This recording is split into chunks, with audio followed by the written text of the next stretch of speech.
Yeah, that's Cespedes. Yeah, they advertise on Can't TV. can't throw either.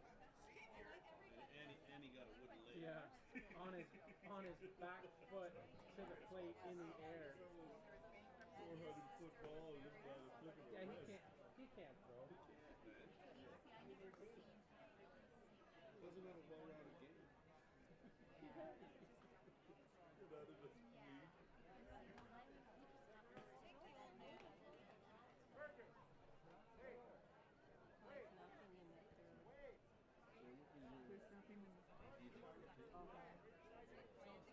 Somebody was asking that. You said nothing in the 5 nothing in the third. This event would not be possible without the generous support of our sponsors, including our premier sponsor, Pepsi. Pepsi, the Yukon's Choice. Cet événement ne serait pas possible sans le soutien généreux de nos commanditaires, incluant notre commanditaire principal, Pepsi. Pepsi, le choix du Yukon.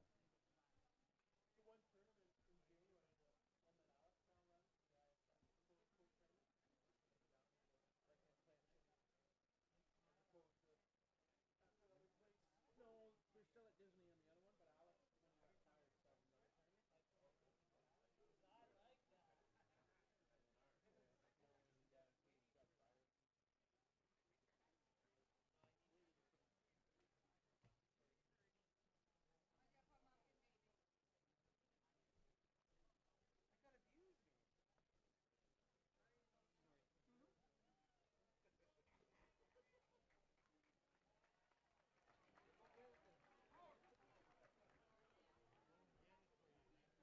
saw another tournament. Birds are getting vulgar. Getting amped up. A White Sox hat is making you get him. Oh no?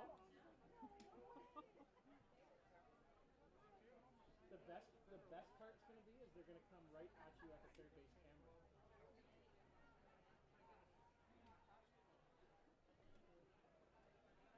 Okay, tomorrow we're going to take the middle section. It's easy to get in and out of. Yeah, but if we just move down. Ladies and gentlemen, please welcome the players, coaches, and umpires for today's game. Mesdames et messieurs, veuillez accueillir les joueurs, entraîneurs et arbitres pour le match d'aujourd'hui. Representing the visiting team of New Zealand, the starters in their batting orders. Représentant l'équipe visiteur de la Nouvelle-Zélande, les joueurs partant dans l'ordre des frappeurs. Le numéro 10, number 10, the right fielder, le voltigeur de droite, Vincent Harris. Le numéro 42, number 42, the second baseman, le joueur de deuxième but, Cole Evans. Le numéro 29, number 29, designated player, joueur désigné, Piru Drage. Le numéro 3, number 3, the center fielder, le voltigeur de centre, T.K. Bishop.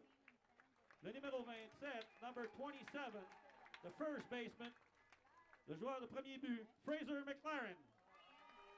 Le numéro 23, number 23, the catcher, le receveur, Connor Pedden.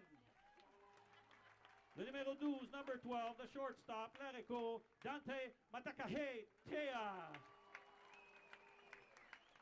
Le numéro 44, number 44, the left fielder, le voltigeur de gauche, Bradley Bennett. Le numéro 50, number 50, the third baseman, le joueur de troisième but, Maddox Rice. Le numéro 19, number 19, the pitcher, le lanceur, Blake Radford. And the substitutes for New Zealand. Les joueurs substituts pour la Nouvelle-Zélande. Le numéro 1, number 1, Ethan Johnston. Le numéro 31, number 31, Callum Helson. Le numéro 77, number 77, Tiwana Aranui.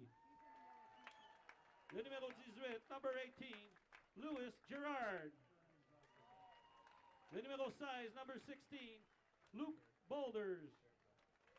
Le numéro 24, number 24, Jackson Watt. Le numéro 26, number 24, sorry, Nopera Stockford. And the head coach, Thomas Makia. Representing Representing the home team of Canada, the starters in their batting orders. Représentant l'équipe à domicile du Canada, les joueurs partant dans leur ordre de frappeur. Le numéro 20, number 20, the right fielder, le voltigeur de droite, Tyler Pauly. Le numéro 5, number 5, the shortstop, l'arrêt-court, Samuel Bédard-Desmarais. Le numéro 79, number 79, the catcher, le receveur, Taylor Shubara. Le numéro 24, number 24, the third baseman, le troisième but, Curtis Pekawi. Le numéro 15, number 15, the left fielder, le voltigeur de gauche, François-Charles René. Le numéro 25, number 25, the center fielder, le voltigeur de centre, Matt Pylan. Le numéro 7, number 7, the designated player, le joueur désigné, Justin Boyer. Le numéro 30, number 30, the second baseman, le joueur de deuxième but, Tyson Zaire. Le numéro 11, number 11, the first baseman, le premier but, Nick Penner. Le numéro 8, number 8, the pitcher, le lanceur, Johnny Baker. Et les joueurs substituts pour le Canada, Team Canada substitutes are number 16, Jack Mackay. Number 9, numéro 9, Justin Gainey. Le numéro 77, number 77, Marc-André Villeneuve. Numéro 12, number 12, Eric Healy.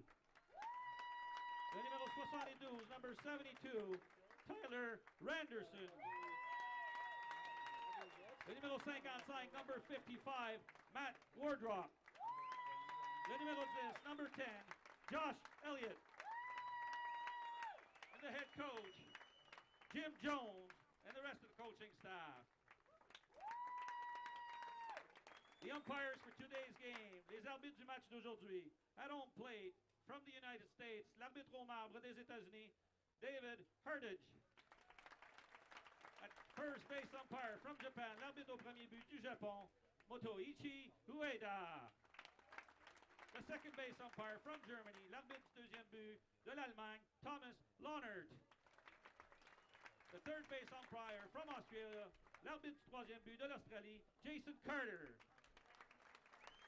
Now in honor of good sportsmanship, the players will now shake hands and exchange gifts. Dans l'honneur de l'esprit sportif, les joueurs se donneront main dans la main et échangeront des cadeaux.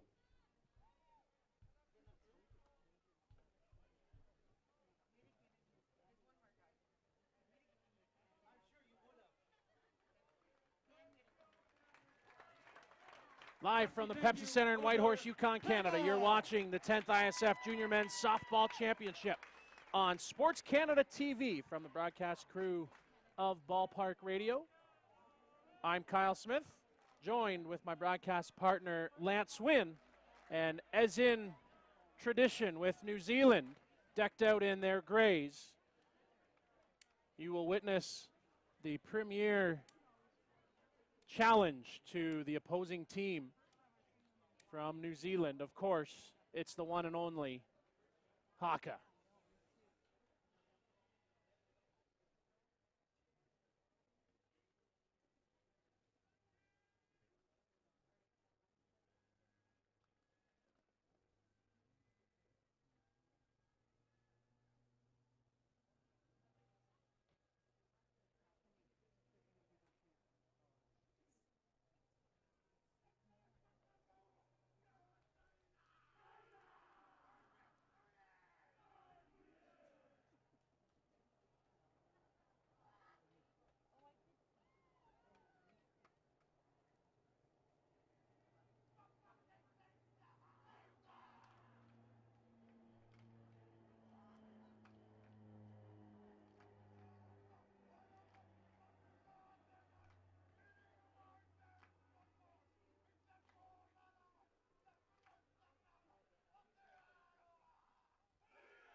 No matter how many times you see it, no matter who does it, it gives you chills every time you see it.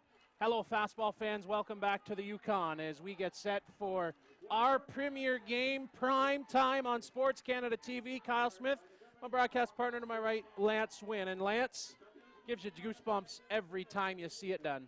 Never gets tired, and you got to figure as the opposition, you have a bunch of guys staring you down prior to the game and sending you their haka message. Got to be a little bit intimidated. So hopefully the Team Canada here can look past that and build on their big win from last night over the U.S. Well, for Canada, you come up and get ready for New Zealand after a raw, emotional victory last night. After being up 7-1, you fall down 8-7, only to come back and win the game 9-8 in 7. And the positive to that was that they came away with the win, and it was not a colossal meltdown. So push that one aside. You move forward, you put that in the win column, and now you've got your hands full with this undefeated Black Sox team. Well, the Black Sox team comes in, as Lance said, 3-0. Canada sitting at 2-1. So a big matchup tonight for the boys in black and the boys in gray. New Zealand would love to set up a matchup tomorrow with undefeated teams, as it looks as though Japan's going to carry the victory over on the other diamond. So that'll set up a game tomorrow with New Zealand, but focused on the mainstay right now. Defensively for Canada, it's Francois Charles-René, Matt Pilon, and Tyler Pollai left to right across the outfield. Curtis Pikeaway over at third base. Samuel Bedard Desmarais plays at short. Tyson Zaire, the hero from last night, plays at second. Nick Penner over at first base. Taylor Shubata plays catcher behind the plate. And Johnny Baker, the man on the mound tonight for Team Canada, decked out in black and white numbers. The lineup that Johnny Baker and Canada will face is number 10, Vincent Harris, leading off, playing over in right field. Cole Evans will bat second. Eru Drage will bat third. Four-hitter is Tikar Hui Bishop. Five hitters, Fraser McLaren, Connor Peden, Dante Matakatia, Bradley Bennett, and Maddox Rice. Let's play ball. Monday night action here at the ISF Junior Men's opener for ball one. The umpires for tonight, David Hardage from the USA, Moto Ueda from Japan at first base. Second base umpires, Thomas Lannert from Hamburg, Germany, Jason Carter at third from Australia, and Scott McLaren from Canada, British Columbia works the 20-second clock. Quickly falling behind 2-0 is Johnny Baker. Opens for called strike.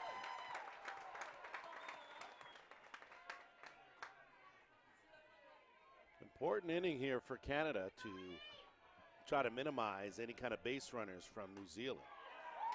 And foul that one off. Jared Martin gets a glove on it. And there comes the part that everyone loves, the supporters of New Zealand carrying on their team. Canada, I'm sure, will have a response of sorts as we go on. Another packed house here at the Pepsi Softball Center. Swing and a miss, and down on strikes, chasing goes Vincent Harris. Uncharacteristic Vincent Harris. He has been one of the top leadoff men in this tournament, and he's certainly been the spark plug that has made this New Zealand team go. So now you go to the two-hitter, Cole Evans. Evans had a big blast in the game yesterday against Denmark. And a 1-0 count.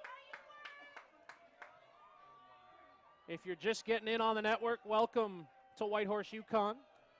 We are just underway. You've missed an out on a strikeout by the starting pitcher, Johnny Baker, of leadoff man Vincent Harris.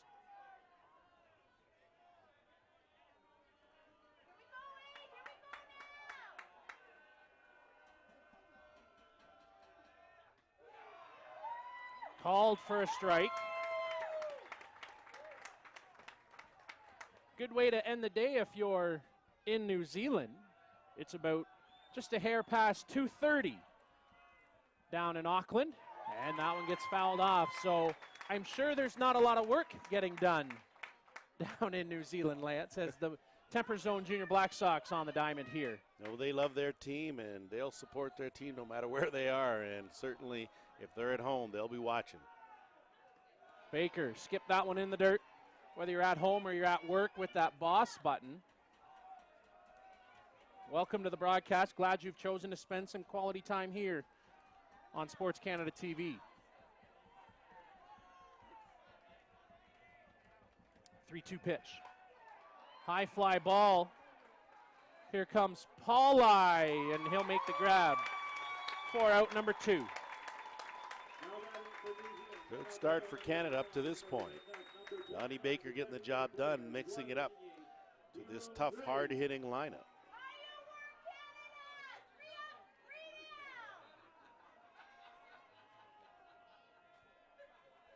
So 2 down, and Eru Drage will come to the plate.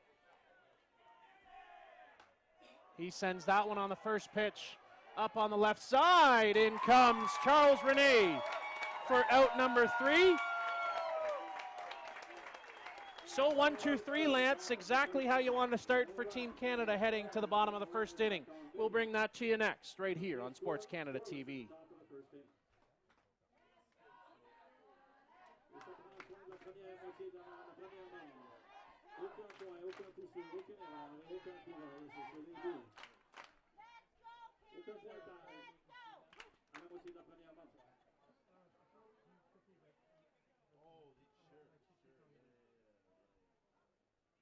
Please join us in thanking our official suppliers, Air North, Driving Force, Mizuno, Super Save Fence Rentals, Patrick Robert's Productions, the Whitehorse Daily Star, and CKRW. Veuillez vous joindre à nous pour remercier nos fournisseurs officiels, Air North, Driving Force, les locations de clôture Super Save, les productions Patrick Roberts, le Daily Star de Whitehorse et CKRW. Yeah, that's right.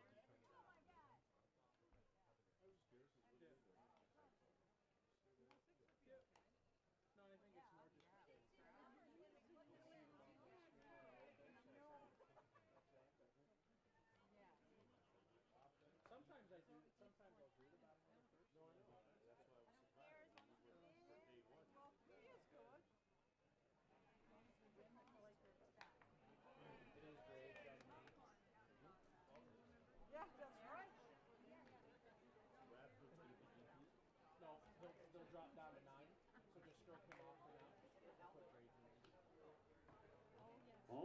Back at the softball center here in Whitehorse, Yukon. Kyle Smith, Lance Wynn on Sports Canada TV. For Team Canada, the offense looks as such, very similar to last night, just a tweak to it. Tyler Pauli will lead off. Samuel Bedard Desmarais bats in the 2 spot. Taylor Shibata in the 3 hold. Curtis Pikeaway will bat 4th. Francois Charles Rene bats 5th. Matt Pilon, your 6 hitter. 7 spot is Justin Boyer. There's the alteration. Tyson Zare bats 8th, and Nick Penner over at first base batting 9th. Johnny Baker not hitting tonight as he's doing the pitching. You see the man on the mound tonight is number 29, Eru Drage. Hard throwing left-hander. Coming up on the right side for strike. Excuse me. You call that a ball or strike? I didn't see the hammer go up. Pretty sure he called a strike on that. We'll have to wait and see. That's definitely a ball.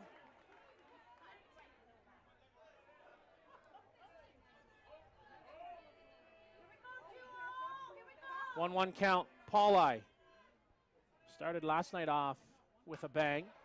This time, little short bobble. Not in time as Pauli legs that out. Jared Martin right off the bench to talk to Moto Ueda. Looks like a bit of a bobbled ball by Cole Evans. Allowed the speedy Pauli just enough time to hit that bag before the ball got there. Go as a single or an error on the bobble? Well, he did have to range long to his left, but it's a play that he should make at the same time, Pauli. I'm going to give him a base hit on that. So base hit. Bedard Desmarais sends that right center. back to the wall with a foot against the fence. It's Tikarui Bishop. A long run to 245 takes that fly ball down. Thought that ball was crushed, Kyle. It was destined for that fence and looked like it may have caught a bit of a downdraft and kind of yanked that ball down. And looked good off the bat. Defensively, it's Bradley Bennett, Tikarui Bishop, and Vincent Harris out in the outfield left to right. And a little roller on one knee. 6-4, not in time at 3 for out number 2.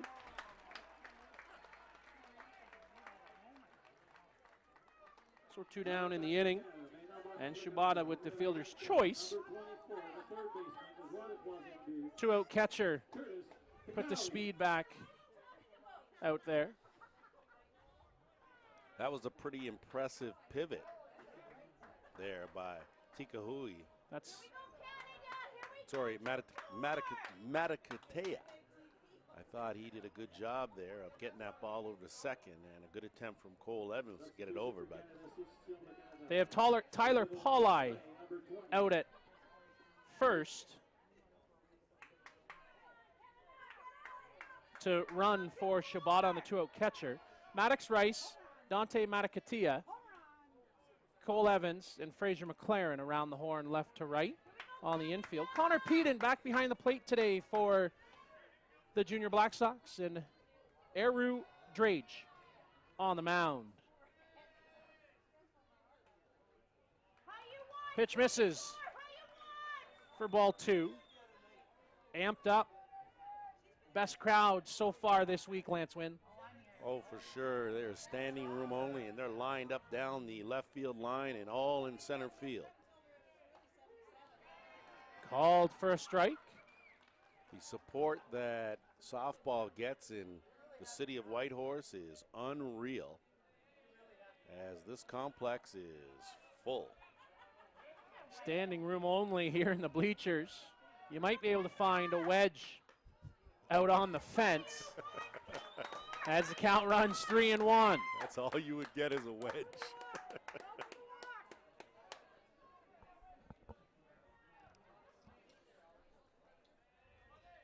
Pikeaway's a tough out. Into the dirt and ball 4. So a 2-out walk to Curtis Pikeaway.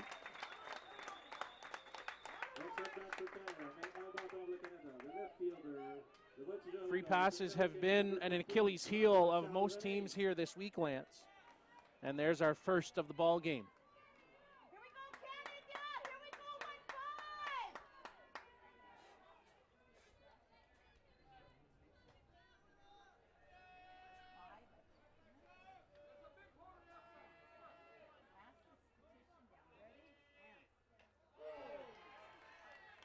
Called for a strike.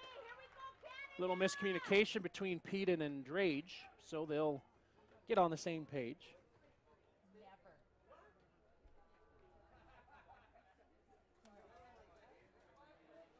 Lance, over on diamond number 2, you can make it 7-0 final for Japan over Denmark. So they roll on. So they'll move to 4-0. Denmark falls to 1-4. And pitch misses from Drage, 1-1. So that sets up tomorrow morning, should New Zealand come away with the win, as an undefeated game. High noon here in Whitehorse. Though it feels like high noon with the sun casting down on us here in Whitehorse. 1-1. Swing and a miss. Nice change by Eru. Drage has got a good arsenal of pitches, and he's awfully tough with that change on left-handed hitters.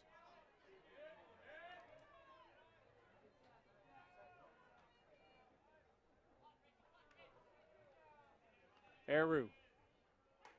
Swing and a miss. Back foot drop. Strike 3, down goes Charles Rene. Strand 2 runners. After the single, Canada doesn't do much. Coming back with the second inning on Sports Canada TV.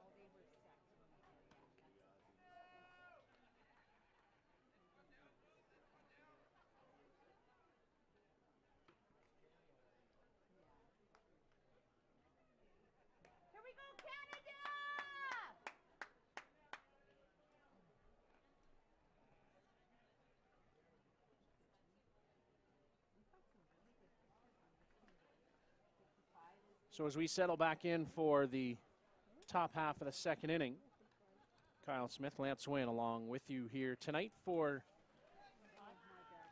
our third and final game of the day here on diamond number 1. Jim Flanagan, Joe Todd already conclude their broadcast day, so they'll get to enjoy a good portion of this one coming up. And Lance, maybe a little momentum after leaving those 2 runners on for New Zealand. And that's exactly what I was going to say, Kyle. That's a big, big hole, but that's certainly not the start that you were looking for. Hit by pitch, T. Karhui. And now big Fraser McLaren will come to the plate. Now in bat for New Zealand, number 27, right set, the first baseman, Fraser. So advantage early here to New Zealand in the second inning with a runner on. Called for a strike, curling around on the top side. Lance, this New Zealand team has been aggressive on the bases, so keep your eye on Bishop over at first base. Well, they've got good speed, and they really run the bases well, so they are aware. They will take that extra one if you're not paying attention or if your cutoff goes the wrong place. These guys will take that extra base on you, and I think that's reflective of both of their coaches who are current players now and understand the importance of being aggressive on the base paths. Pitch will miss for ball 2, 2-1. Lance, I said you might be able to find a wedge along the outfield fence. I lied. You're now 2-3 people deep along the backside of this diamond. Oh, if you get a wedge, you feel like you get prime. Off and running, swing and a miss. Got him, DOA, dead on arrival at 2 as Bishop gunned down. Nice throw by Taylor Shibata, all in one motion.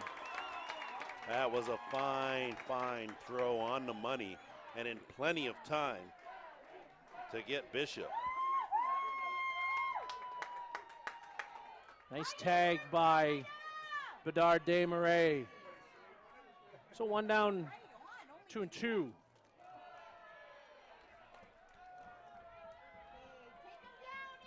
Run it full as Fraser McLaren now with the bases empty. That's how you want to face these Kiwis, is with no one on and fouled out of play.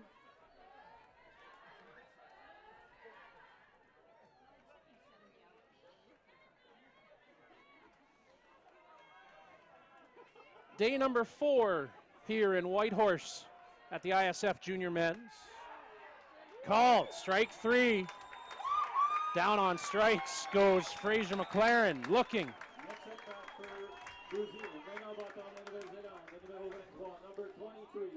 Second strikeout for Johnny Baker. And you can feel the confidence eluding from Canada as they are getting a job done defensively. Sometimes that defense makes for the best offense, so to speak, and you take that momentum out to you when you head into to go to bat. So an opener for strike 1 to Connor Peden, back in the lineup today for Thomas and Jared. And run it up even at 1-1.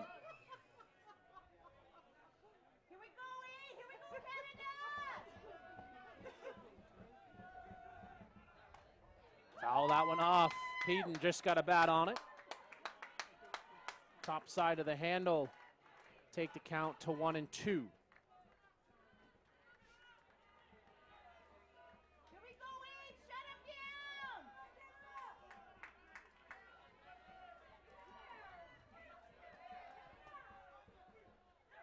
Swing and a miss. Goes chasing on strike 3, down and away. After the hit batsman, the throw down, and then up and down they go. No runs, no hits, no one left. Head to the bottom half of the second, coming up here on Sports Canada TV. No hits, no errors, and no runners left on base. The scores, we're still scoreless. Alors, voici de la deuxième manche. Il n'y a eu aucun point, aucun coup sûr, aucune erreur et un coureur laissé sur les buts. Il n'y a toujours aucune marque dans la game.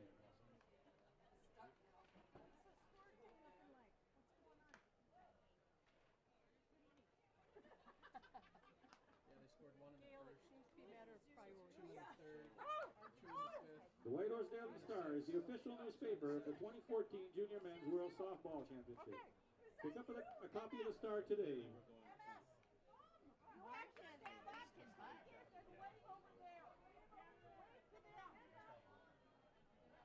Coming up leading off for Canada, maintenant bâton pour le Canada, le numéro 25, number 25, the center fielder, le voltigeur de centre, Matt Pilon.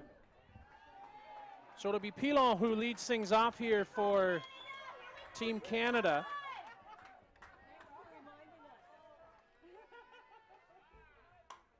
Takes the first pitch out on the left side. Gonna roll into the glove over with Bradley Bennett up into second, feet first, in time. Just ahead of the throw. Matt Pilon starts it off with a double. Canada coming out attacking early and having some success here in the second inning. And you know, Kyle, you look at Canada, they look confident, but they're aggressive at the plate. They've been going after those first pitches, haven't waited, and a leadoff double is just what they ordered here to try to get on track and push a run across here in the second. Looking down in the warm-up area, Blake Radford for New Zealand getting loose, should he be needed. Ball one, Justin Boyer here at the plate.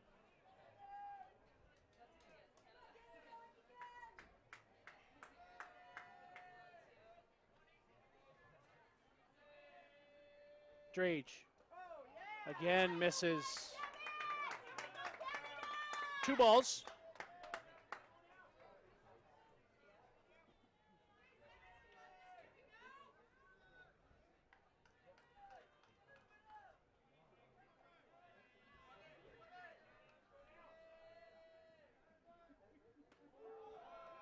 Called for strike one. So 2-1 count as Drage pops one in on the edge, trying to battle back. Drage not on point with how we saw a few days ago, but battling hard for the Black Sox side.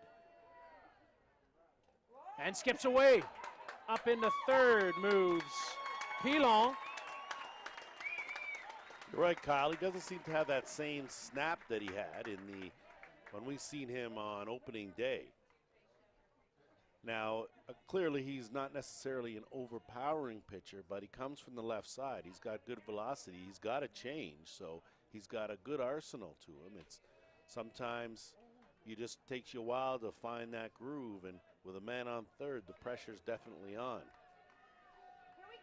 So 3-1 count. Good hitters count here for Justin Boyer, the DP.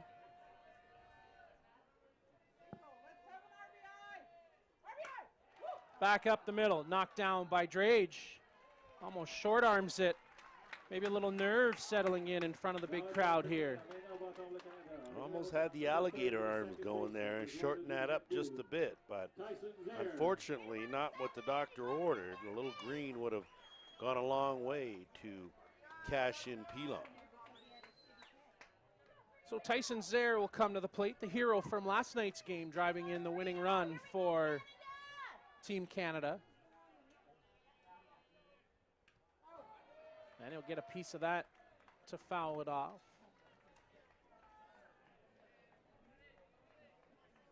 And I think if you're Canada, and you can attest to this, you did the game last night. The order, batting order, very similar to what they put on the field last night. Almost identical, just a few little minor changes. And right back to Drage. And on to first. It's a lot of show there from Drage. Bent over and stares him right back. Well, that and a bit of a tap dance after recording the out there. So 2 down in the inning. And this, again, momentum, a big thing here. You get that runner aboard, you want to cash him.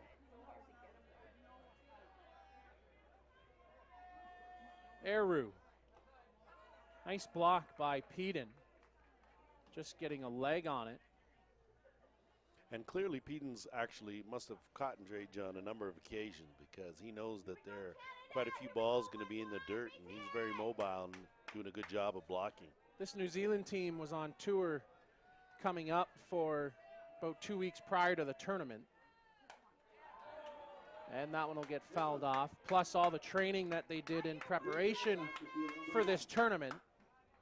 As I said last night on the broadcast, New Zealand's training regimen is second to none in the world of softball, whether it's senior, junior, men's, or women's. And that one gets sent sky high out of play. Well, I think when you have coaches that are experienced world-class players, they understand what you need to do in order to put a competitive team out, especially on the international stage, because it takes a lot. You can't just take your best local team and shoot them out there. You have to know exactly what you're doing, and you have to continue with the planning. It's a process. It's not just a, kind of something you do on a whim. Another good block by Peden behind the plate.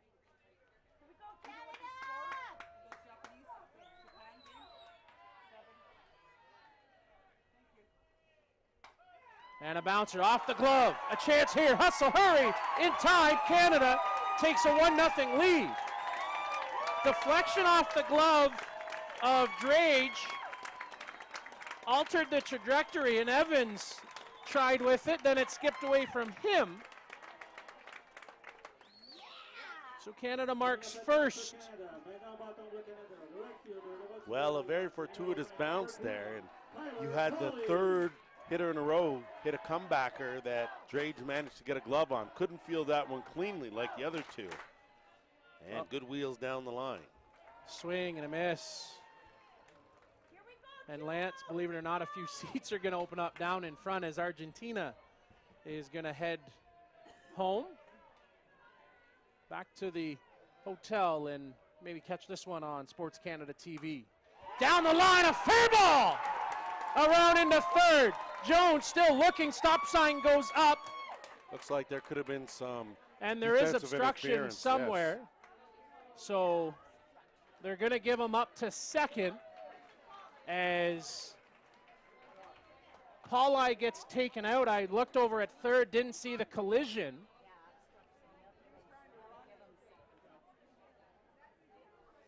Clearly wasn't obstruction. He took Pauli out and didn't move off the baseline as Pauli was rounding the base. Didn't give him any room. Maybe if we can get another look. I know Choi is working on that. We'll try our best on that one, but right now we can tell you runners on second and third over for Team Canada. Conversation over between Thomas Maki and the second base umpire, Thomas Lawnard.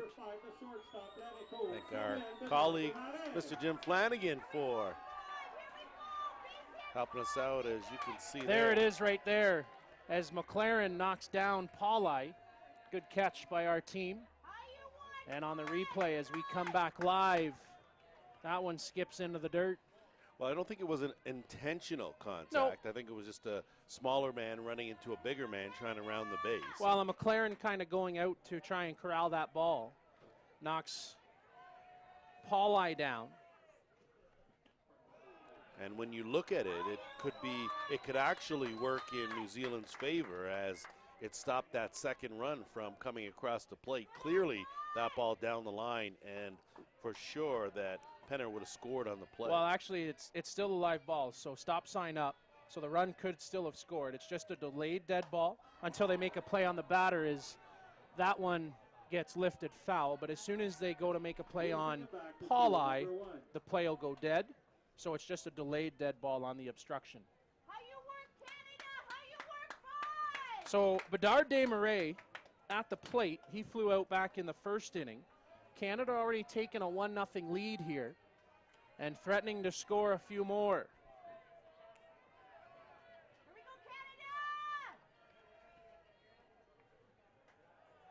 Now you got double barrel action with Ethan Johnston and Radford warming up in the bullpen as Drage continues to struggle here, finding his location. Now as the count runs to 3-1. Big opportunity here for Canada.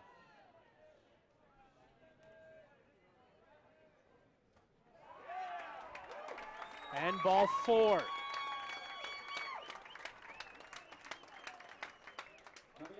So a couple of free passes to start this night, Lance, and of course the obstruction and a couple of misplays by, uncharacteristic misplays by New Zealand has given Canada a bit of a chance here in the second inning. Now time going to be called as Jared Martin just wants to slow the tempo, settle the boys down. Well, I think it's a good, very good walkout to an experienced coach and player to come out and gather his team together and regroup, knowing it's a vital time now. A lot of times momentum will be determined in that last out, and it could go one way or the other. You get a big hit from Canada, and that's going to probably pump a couple runs across and change the complexion. You get a hold here, and that's a big, big momentum swing in favor of New Zealand. And what they specialize in is capitalizing on opportunities. That's what they do.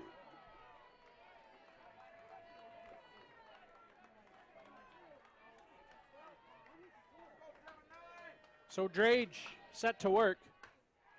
And a little roller. Flip on the bag, and the third out of the inning. Good heads-up play there by Matakatia to come to Rice at third.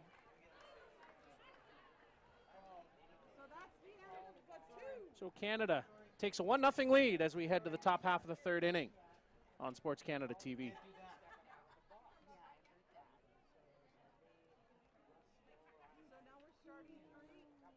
And that takes us to the bottom of the third inning, or the second inning, sorry. We had 1 run, 3 hits, no errors, and 3 runners left on base. The score is now Canada 1. À la fin de la deuxième manche, il y a eu 3 coups sûrs, 1 point, aucune erreur et 3 coureurs, c'est celui 2. Le compte est maintenant Canada 1, Nouvelle-Zélande 0.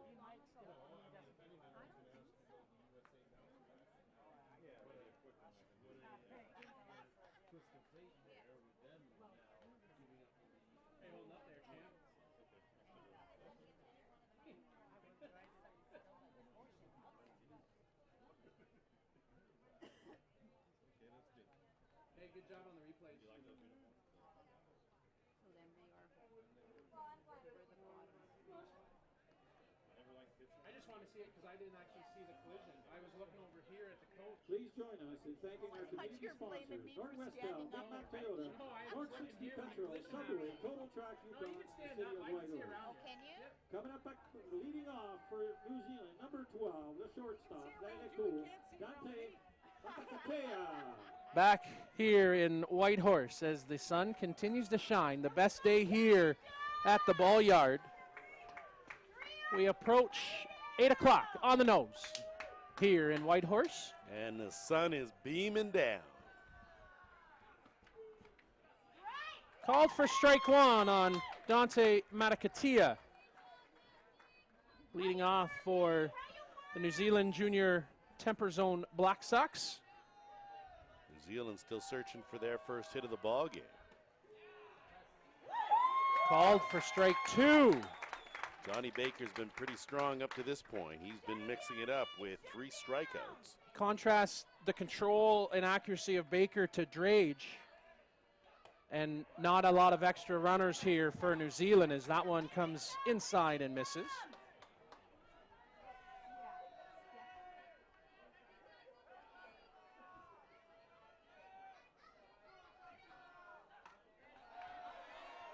And foul out of play.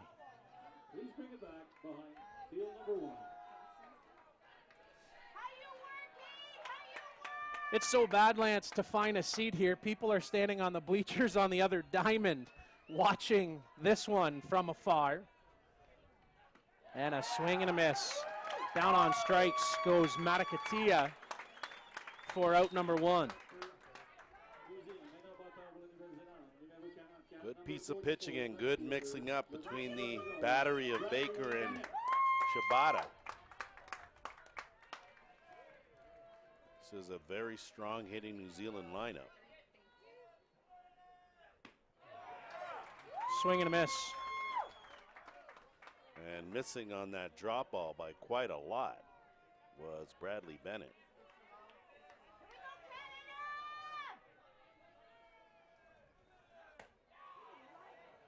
Top side misses.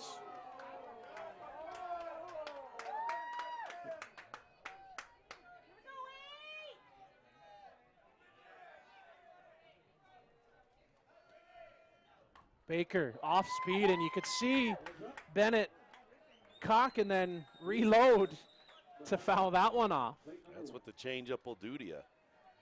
He had that foot out in front, but held the hands back.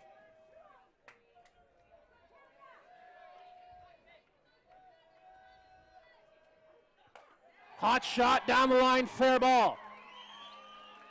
Turning and looking, Bennett, he'll be happy with a single and retreat back to first base. And you could see that Bennett was seeing the ball well on that changeup. You just talked about him being able to step, but he kept the hand able to bring the bat through the zone and foul it off. Next pitch, he guessed right, got something that he could handle and drove it out to left field for a base hit. Bouncer at the feet of Desmarais, in around to third. Desmarais gonna throw it, airmail it, and knocked down. Obstruction gonna be called. Thomas Makia trying to plead his case for his man to get to the plate. Ball doesn't go far enough. So Maddox Rice, single. That's an E6. You're tough. That's an E6. You E6 got to get out. around into third comes Bennett. The least you have to do is smother that ball. So here come the Black Sox, trying to reply in kind after the one run up on the board. Top of the shop and Vincent Harris. Good part of the order as you turn it over.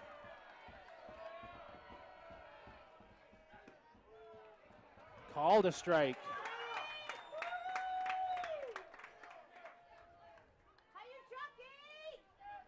Bedard Desmarais needs to get down a little lower on those ground balls.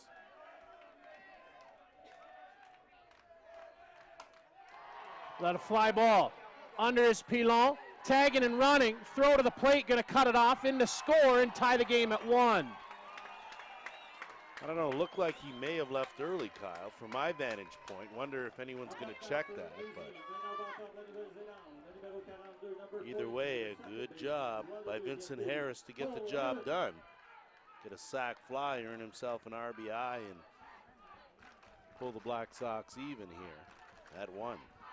Good piece right there, drive it to the green and score the run easily.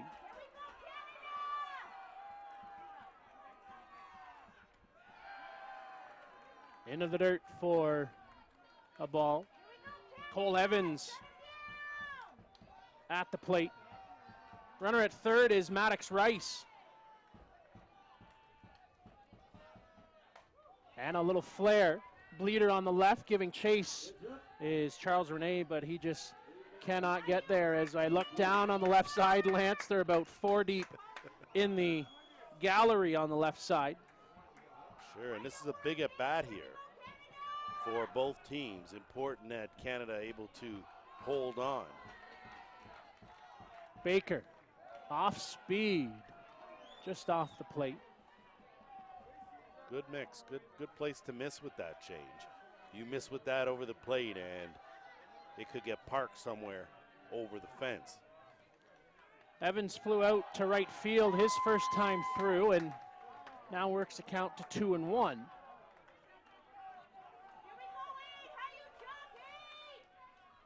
Now the sun ducks behind a cloud to bring a little reprieve. Called for a strike.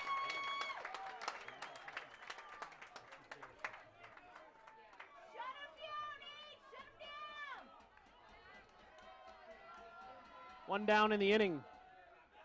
Swung on! left center. It's got some distance. And say bye-bye baseball. A 2-run shot for Cole Evans to take a 3-1 lead. Oh, you talking about capitalizing. That's what New Zealand does. You give them extra outs, they come back, and they make you pay. You make an error, and there they are. A 2-run shot is giving them a 3-1 lead. How the tides have turned as Canada now falls behind 3-1, and that'll draw a visit from pitching coach George Ryder to the mound. Well, it's Just funny. settle things down. It's funny how things escalate, Kyle. You know, you look at that. At 1 minute, you're cruising along in the inning. You get the ground ball you're looking for. Let her high, and he got all of it. Knew right away as it clears the fence for that 2-run shot.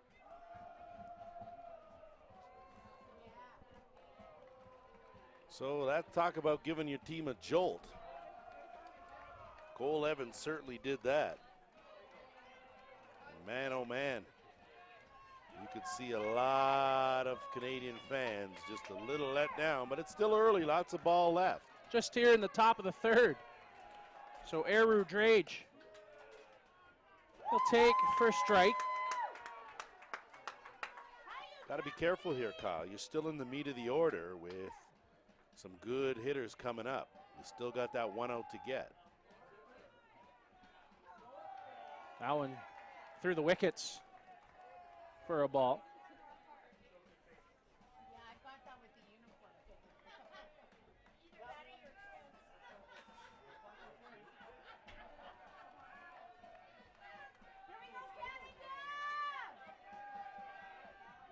1-1 pitch. And a roller. Zaire bobbles, but in time at first base to end the inning. So maybe a little nerves coming into play there on Tyson Zaire, but stays with it, knocks it down, and takes him down 4-3.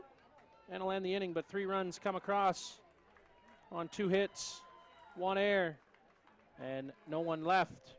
We'll head to the in-between and be joined by Don Bracey, part of the Toronto 2015 host team as they prepare for the Pan Am Games next summer. I believe I saw on the website, the ISF website, I believe we're under a year to 2015 in Toronto. July 10th through to the 26th is the Pan Am Games. And we're pleased to have Don join us here in the broadcast booth. Don, thanks for taking some time with us, and welcome to the broadcast. Yeah, I think it's a pleasure to be here. So tell everybody at home tuning in and watching back at home about the plans for, I guess in particular, you're looking after the softball venue, getting things set for both the women and men's competition. Yeah, that's right. We're playing in Ajax at the President's Choice Pan Am Ballpark. It's fourplex. We'll be using 3 of the diamonds there. They're presently upgrading all the diamonds for ISF standards, and we're looking forward to it. Presently, we're spending a lot of time recruiting volunteers for field of play maintenance, scorekeeping, field access, that sort of thing. So pretty busy. How's your visit been here to Whitehorse? I know you're here in Pan Am contingent, Yep. looking at how things operate for the ISFs, because they'll be the governing body for that tournament. So how's your visit been? It's been fantastic. We came to basically a fact-finding mission to see how they handle maintenance and volunteer situation, how they deal with the crowds, and in general, we attended a technical meeting with the ISF and coaches and that, and learned a great deal from that and what we need to do come 2015. Everything on point for 2015, just under a year, as today, I guess, being the 15th of the month? Yeah, we kicked off about 4 days ago, our 1-year anniversary out. It's come very fast because we've been at it 2 years already. So, yeah, it's a lot to do still, but we're excited about it. And, you know, you only get so many opportunities to be involved in the Pan Am Games and have them in your country. So it's going to be an exciting time for everybody.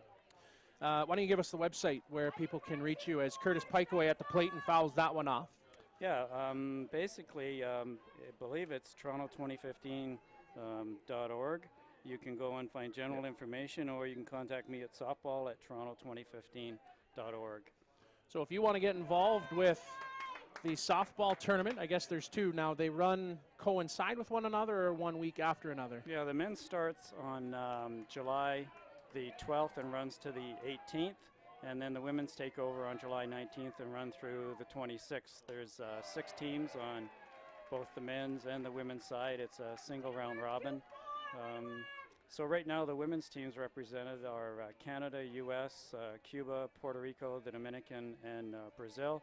And the men's teams will be decided this year in a qualifier that takes place the end of October.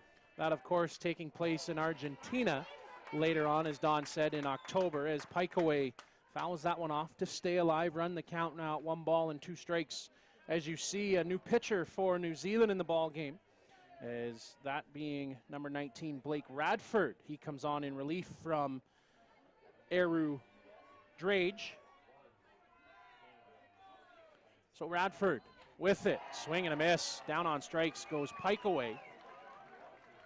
So I know you're heading home after today. Yes. And you'll take everything you have and prepare for 2015. Correct. What can fans expect when they come to Toronto in 2015? Oh, wow. Well, just in general, the Pan Am Games all these sports are being placed in different areas around Toronto, so the GTA area.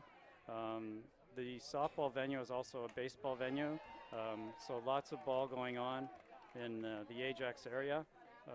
Lots of work being put into it by Ajax themselves. I know their maintenance crew are going to be involved with my volunteers as well, and we're coordinating all of that now. They've been to training sessions to learn how to do field of maintenance and keep the fields up to snuff once we hand them over to us this August. That one skips into the dirt. Don, we'll let you go. Thanks for taking some time joining us up here in the box, and safe travels home, and we'll see you in Toronto in 2015. Appreciate the time. Thanks a lot, guys. Don Bracey, part of the organizing committee for the 2015 Pan Am Games, in particular the softball. For more information, you can join them, softball, at Toronto2015.org. As Blake Radford at the plate. He looks on in. And again, missing to the edge. So New Zealand trying to find that strike zone of home plate umpire David Hardage. One down in the inning. That leadoff strikeout to Pikeway. Different look from the right side from Radford.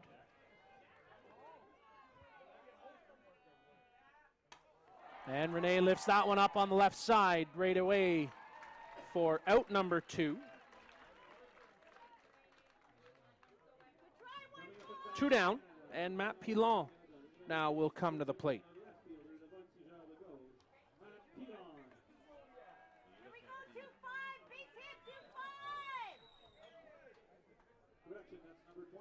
You look at the New Zealand side of things and you put 3 runs on the board. It's vital you step up in the following or the defensive half of the inning and hold that team off the board. And up to this point, they're looking pretty strong. This is when you want to hold serve, I guess would be the good phrase. That's a pretty good analogy, Kyle. 0-1. Skips away from Peden. Connor had a couple times where the ball glances off the glove and away. Here we go, Canada!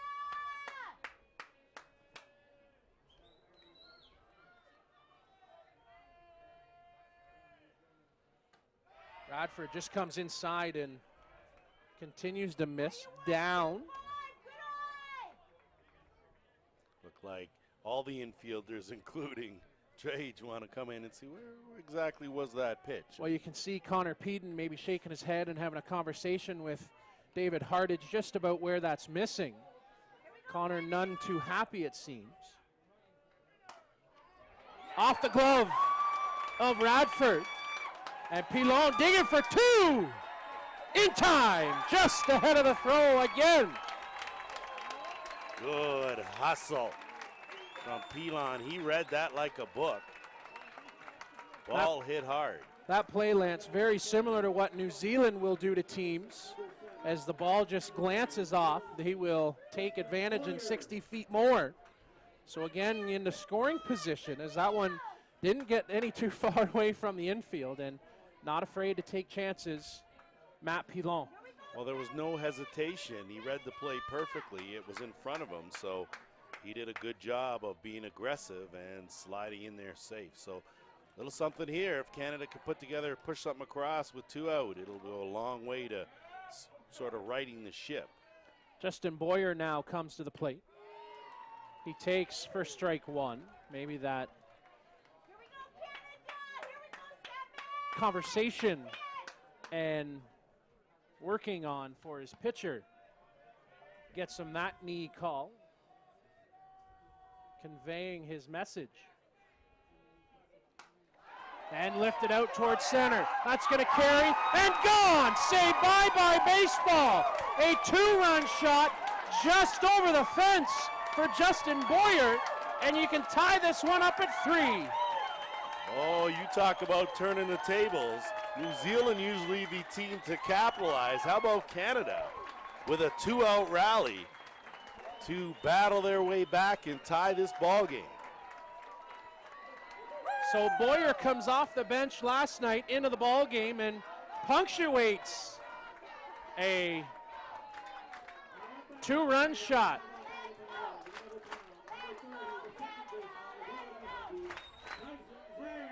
I don't know, this game could come down to who gets the last at bat, Kyle. Sometimes it's last possession wins. As that one goes foul, Tyson trying to drop one in and catch the defense sleeping.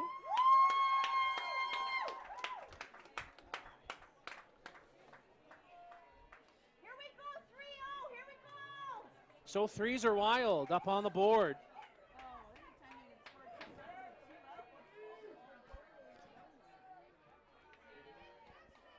Radford into the dirt. Nice pickup by Peden. Here we go, Canada, here we go, 3-0.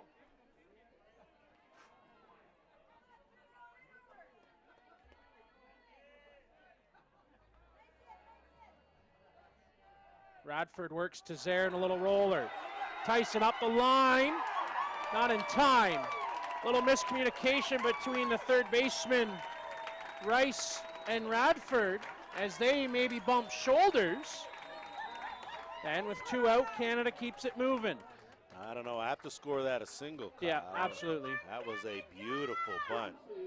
And a bit of a surprise. A lot of times a pitcher expects after a home run, you expect the next guy to come up there thinking, oh, you're going to groove one and I'm going to take you deep. So good job by the Canada's coaching staff to change it up a bit. And if they called the bunt, great. If it was just there that did it on his own, then hats off to him. Do a little everything, do what it takes to help your team out. Well, the bunt did what he wanted, just not too far in front of the home plate area, make the pitcher come and get it. And with 2 down, runner at first. Called for a strike. It's Nick Penner who comes to the plate, reached on the air back in the 2nd inning.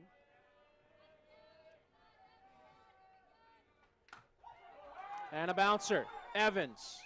Cross smoothly to first for out number 3. So Canada bounces back, pushes back. 2 runs on 3 hits, no errors, and 1 runner left. We head to the top half of the 4th. Brand new ball game. Might as well call it 0-0 on Sports Canada TV. That's the 3rd out of the 3rd. In the 3rd, we had 2 runs on 3 hits, no errors, and 1 runner left on base. The score is now New Zealand 3, Canada 3. À la fin de la 3e manche, il y a eu 2 points sur 3 coups sûrs au Canada et un coureur laissé sur les buts. Le pointage est maintenant la Nouvelle-Zélande 3, le Canada 3.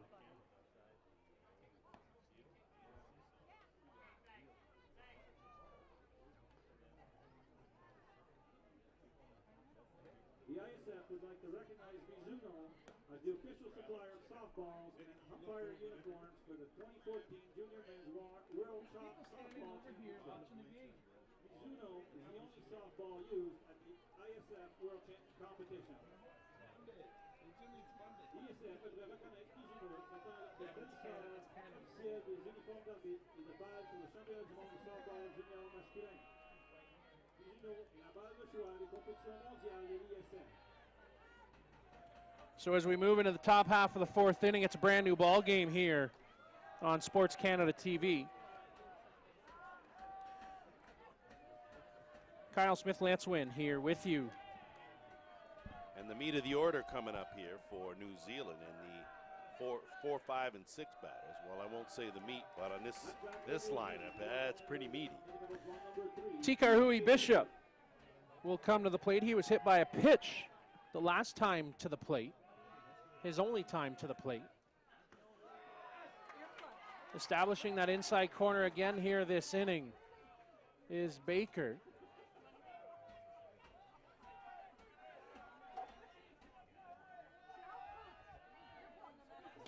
Again to the inside, busting open the door for strike 2. 2-2. Good pitch from Baker there. You could see Tikarhui kind of jump out of the way of that, but that bent in nicely. Run it up at 2-2.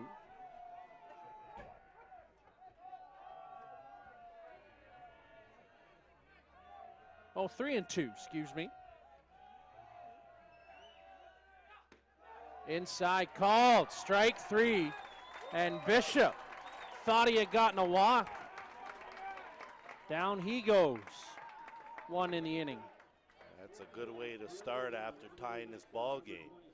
Come on out and rely on Johnny Baker, and he works the back door to get to Kariu. Matt Wardrop getting loose in the bullpen for Team Canada. Ethan Johnston was up and warming for New Zealand an inning ago, so I'm sure he's ready if needed from his coaches, Thomas Macchia and Jared Martin. And down and away. There you see Matt Wardrop getting loose. And the winner from last night, Eric Healy.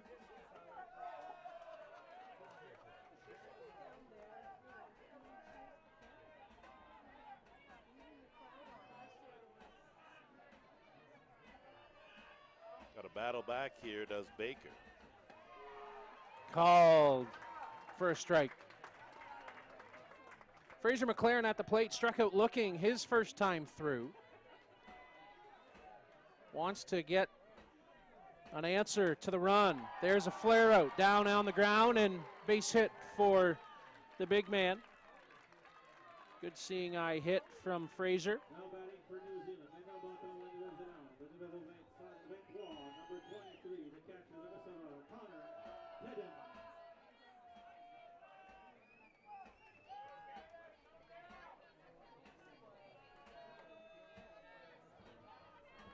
See what they do here. Peden turns to bunt. Takes for ball 1. Fraser not afraid to get the legs moving. Stolen 2 bases here this week already. I think you have to be leery too if you're Team Canada. Again, these guys run the bases really well and they all have good speed. Bunting through the box and through the pitch for strike.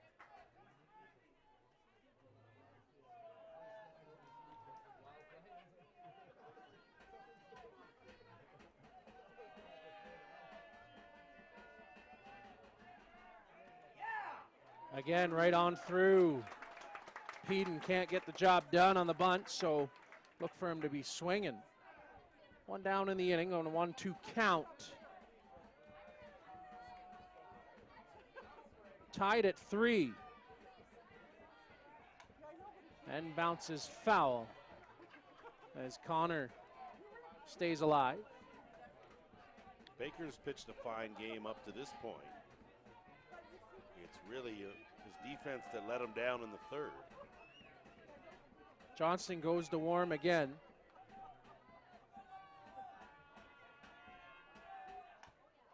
And a bouncer foul picked up by Shibata behind the plate. You can see the Bakers mixing it up well.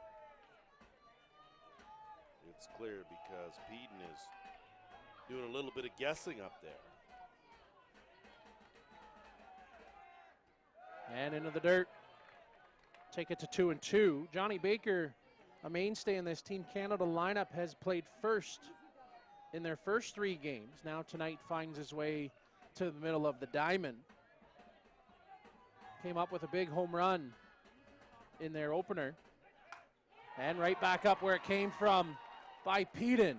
So a single for Connor. Moves up McLaren into second base scoring position.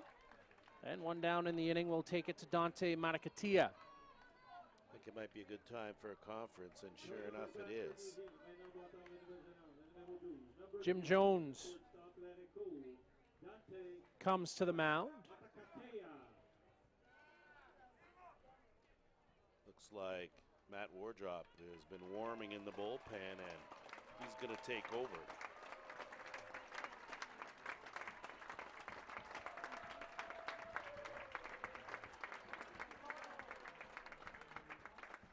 Haven't seen Wardrop in a ball game since Saturday.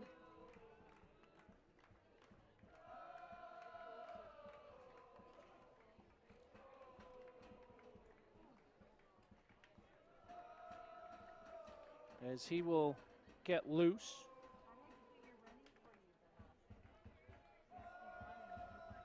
And again, an important inning here for Team Canada. Important to hold after you tie the ball game. To surrender a run and surrender the lead right after is really, well, it will really create a momentum swing.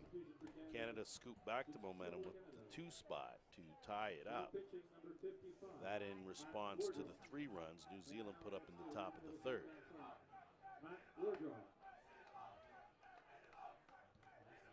And we saw Wardrop in the first game, Kyle. What were your impressions of him then? Actually, we saw Matt Wardrop both in the opener and then right back to work on Saturday night against Argentina.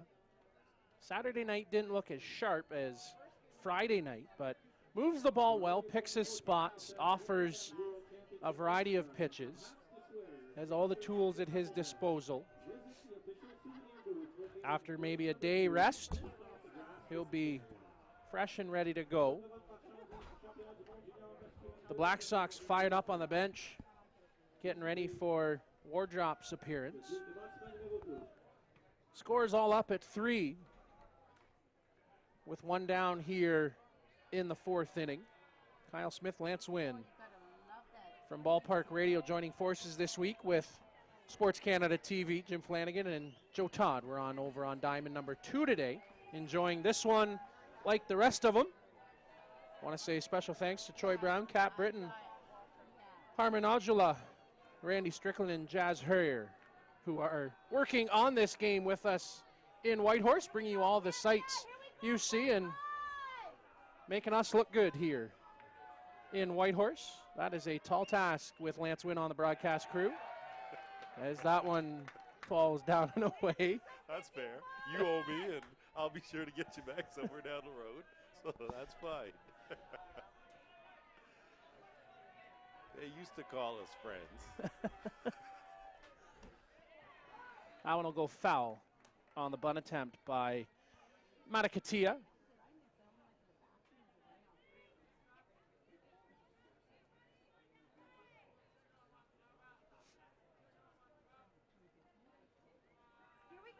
I think both sides know the importance of what's going to transpire here.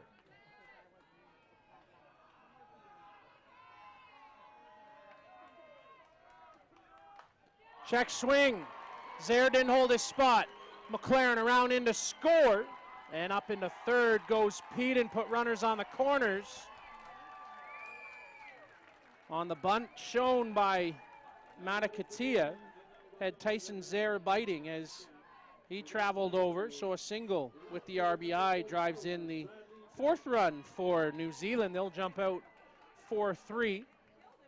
Well, I mean, defense of the Canada defense. You had Matakatea pull the back out in front like he was going to bunt, pulled it back and slapped it up the middle. So not easy to do, but executed perfectly to cash in a run. Called for a strike. Certainly can't point the finger at the Team Canada defense this time around. It was just manufacturing a run by New Zealand. Off and running. And a run comes in on the squeeze. Perfect execution, Kyle. That ball deadened by the plate and skipped out. Almost looked like it went off a knee in front, but no one with the call and no coach coming out, so just on the kick out. Pinch is free, so another run comes in to score. Peden. Nice bunt by Bradley Bennett. Sure deadened that ball and with good wheels. I think he even fielded cleanly. I don't think you get him. And called strike to Maddox Rice. It was Rice last night who had the grand slam for New Zealand.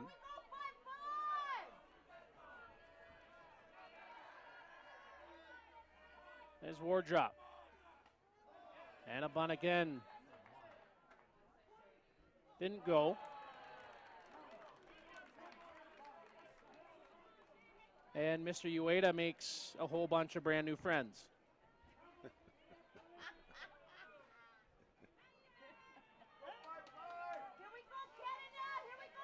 always nice when you're appreciated.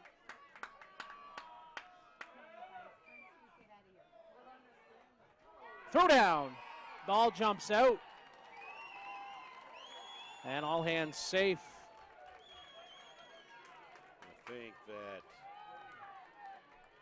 it looked like Pikaway was taking a little bit of a nap there and didn't expect the throw down. You can almost feel New Zealand starting to catch their rhythm and start to push the hand of Team Canada. Hard shot, followed in, just inside the line. 1 run in, 2 run in. Up into second, feet first is Maddox Rice. A 2-run RBI double. Jumps it to 6-3. Oh, you blink an eye and how quickly the tides have turned. Team Canada, after tying it up, you talk about an answer. That's the way you answer. You push 4 across, you take a commanding 7-3 lead. But it's been all about executing, and they've been hitting the ball, has Team New Zealand. Scoreboard 1 run behind. As Lance said, 7-3 in favor of New Zealand.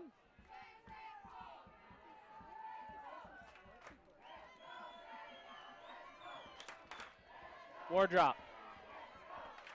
Gonna skip that halfway home as Healy gets loose in the bullpen. Well, you know, I have to say that we talk about New Zealand capitalizing, and that's what they do, and that's what the adage I've been about, but these kids can flat out play. Swing and a miss. There was a bit of a rousing applause from New Zealand about something. I don't know, maybe just the fact that Cleary was going to be warmed up, that they get a little excited over on the right bleacher.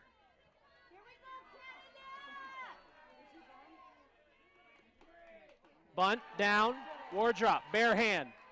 Not in time as up to third goes Rice.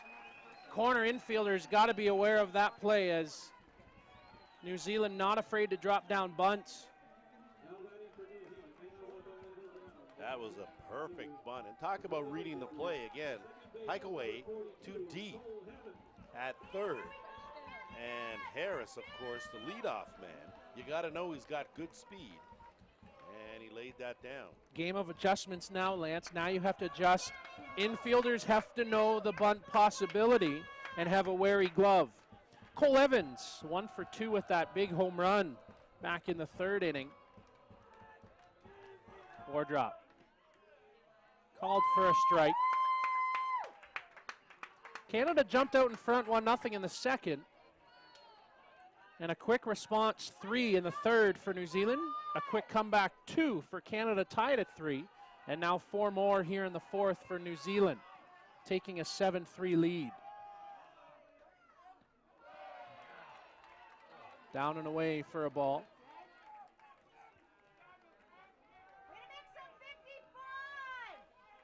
And it has to do everything in their power to kind of slow this New Zealand Express.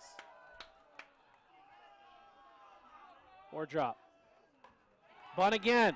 With it, check. Here comes the runner. Safe at first, safe at home. One more run in. This goes from bad to worse. As executing the play well. Defensively, just not able to get it done. And it looks like New Zealand's going to lay it down and make the corners or Wardrop play it each and every time until they get it right. So Jim Jones wants to talk with Moto Ueda on that play. It was Tyson Zaire and Nick Penner converging on first. Then the collision. Hard to say if ball was there in time or not. Umpire Ueda says no, it wasn't. One run in to take that 8-3 lead. Still making work here are the New Zealand Black Sox, with one down in the inning as the conversation continues.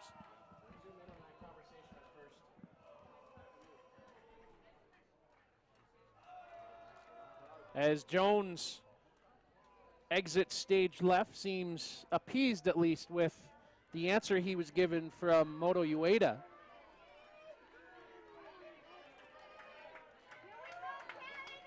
So back, go ahead. Got to be careful here. You are a couple hits away from this potentially putting you in a run-shortened game.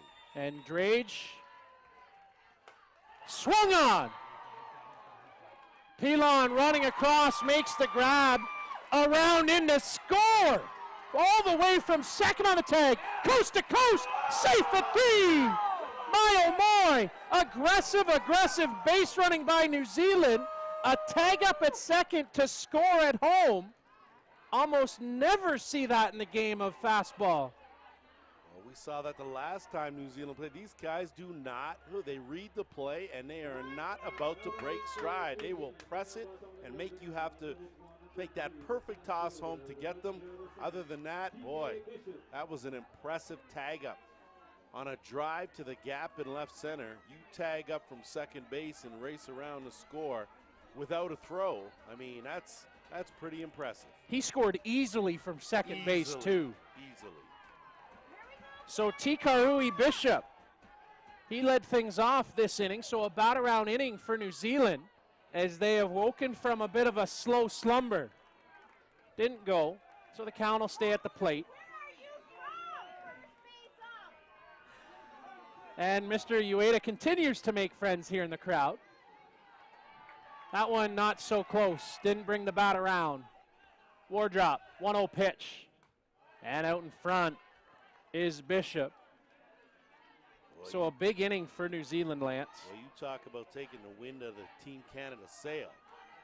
These guys just came out and they seemed a bit upset. They seemed bent on letting you know that this game was not over. There was a lot of game to be played. Canada was giving them a little bit of their own medicine at times, forcing the hand, pushing the issue, getting runners going. While New Zealand shows they can do it better than anyone in the world right now.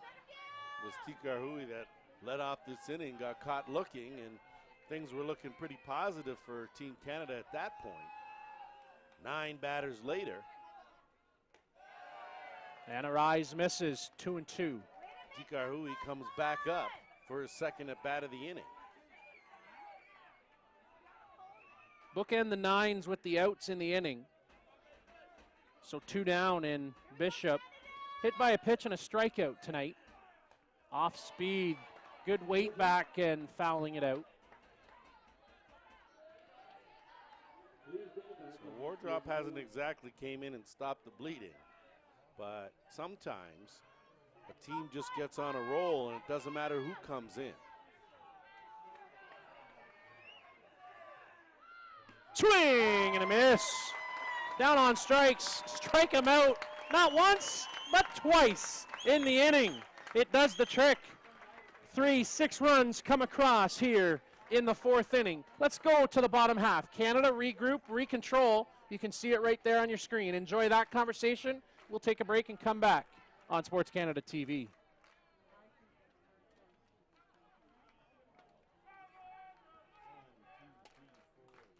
Maybe close. Yeah, it was like base runner. Oh, base runner. Fielder. We have Collision. 6 runs on 6 hits, 1 error, and 1 runner left on base. The score is now New Zealand 9, Canada 3.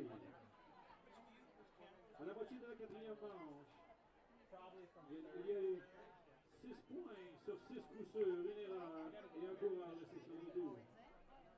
Le pointage est maintenant Nouvelle-Zélande 9, Canada 3. There is something wrong with these. It's a constant ping and buzz in the ear. Here we go, Canada on the stick. It's loud. Do your part. Please use garbage receptacles and ashtrays located throughout the park. There's a recycle center located near the horseshoe pit. Please take your beverage containers there. Faites votre part. Veuillez utiliser les poubelles et les cendriers situés partout autour du terrain.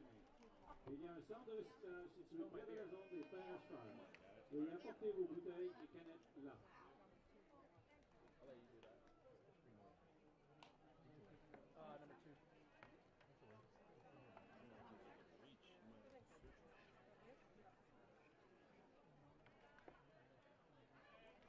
Here we go, Canada on the sticks. Here we go, 2-0. Start us off. Base hit. Leading off for Canada. Maintenant battant le Canada. Le numéro 20, number 20, the right fielder, le voltigeur de droite, Tyler Pauly. Here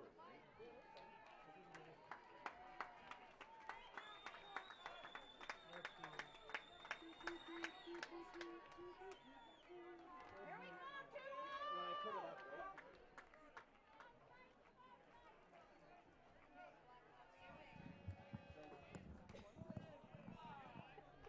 Back here on Sports Canada TV.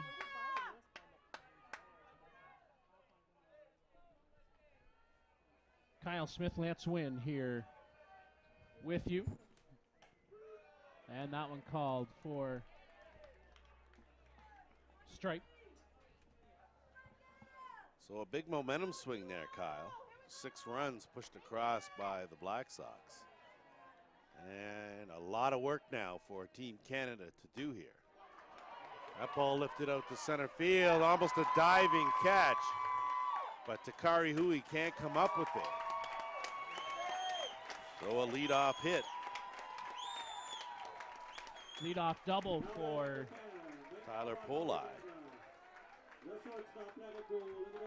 So Polai is having himself a heck of a ball game. He's 3 for 3. 3 for 3 with 2 doubles and a single. That's what you want from your leadoff man. Get right back in the saddle as Radford steps off the mound.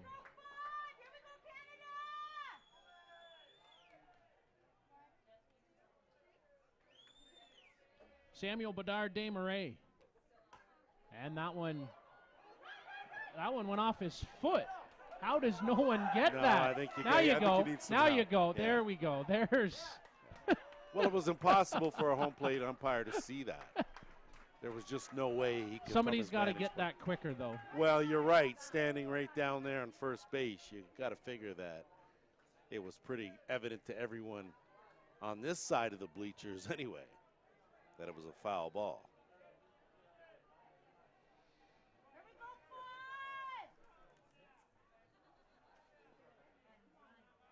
So Radford now opens with ball 1, 1-1.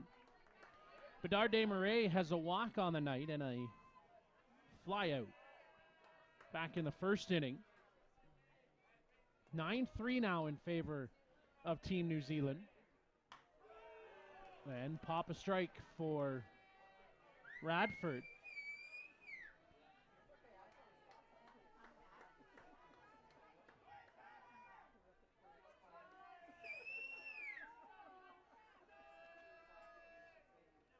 One, two. Getting pretty close to that 20-second clock is Blake Radford, as that one gets lifted up and foul out of play.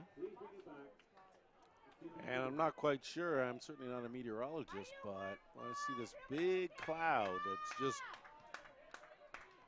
heading right towards the diamond. It's over yonder in the mountains. We're all Over right. yonder, over, I believe that is Hectic Hill, they call that. Is it? Ah, you didn't Really? know I was doing some homework. Look at you Wow. being all geography on me. You know, when in Rome, right? Little roller up onto first. 1-3. One down in the inning. Tyler Shibata comes to the plate. Pair of fielder's choice for Shibata tonight, as he's done the yeoman's work behind the dish for Team Canada. Caught every inning so far for Team Canada. Radford off the plate for ball one.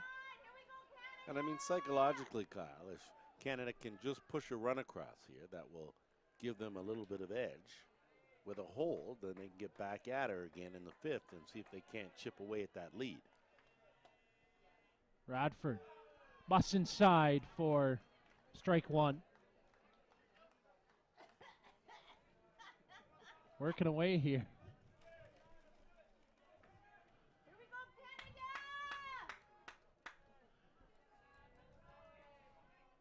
Now we're slowing the pace as time called. Radford had been working at a quick pace as an eerie silence falls across the crowd here in Whitehorse. First time we've heard the silence. Swung on. There's a burst of energy. Back jumping over the fence. A ground rule double.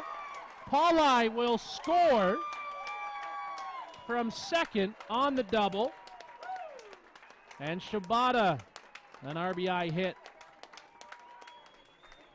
Big hit there from Shibata, and like I said, if you could just push a run across here and chip away at that lead. And Shibata on cue. A drive out to center field. See a pitching change here as Shibata just goes with it. You saw the pitch come in down and away. Great shot from the center field camera. You see that down and away and just drives it to the right center field power alley. And it falls in for a base hit. So pitching change for New Zealand is number one, Ethan Johnston comes into the ball game. Had a chance to see Ethan Johnson pitch, and he had his good stuff. Up, down, he's got a good change and good command of his pitches. We'll see if, and again, when you're talking about junior players, no offense to them, of course, but sometimes they look untouchable one game and not so much the next. So we'll see how Ethan Johnson fares here. He's got himself a 5-run lead to work with as he comes in relief. Here we go, Canada! Here we go, 2-4! Watch him, he's got Gotta like the stirrups and the dreads.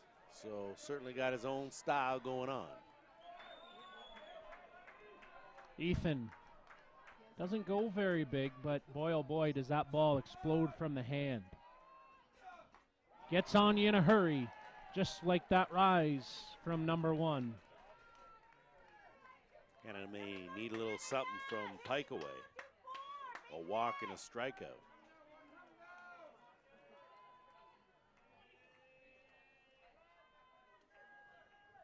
Johnson on in relief from Radford, swing and a miss on the rise. Keep an eye on him, 2-4. Here we go, Canada.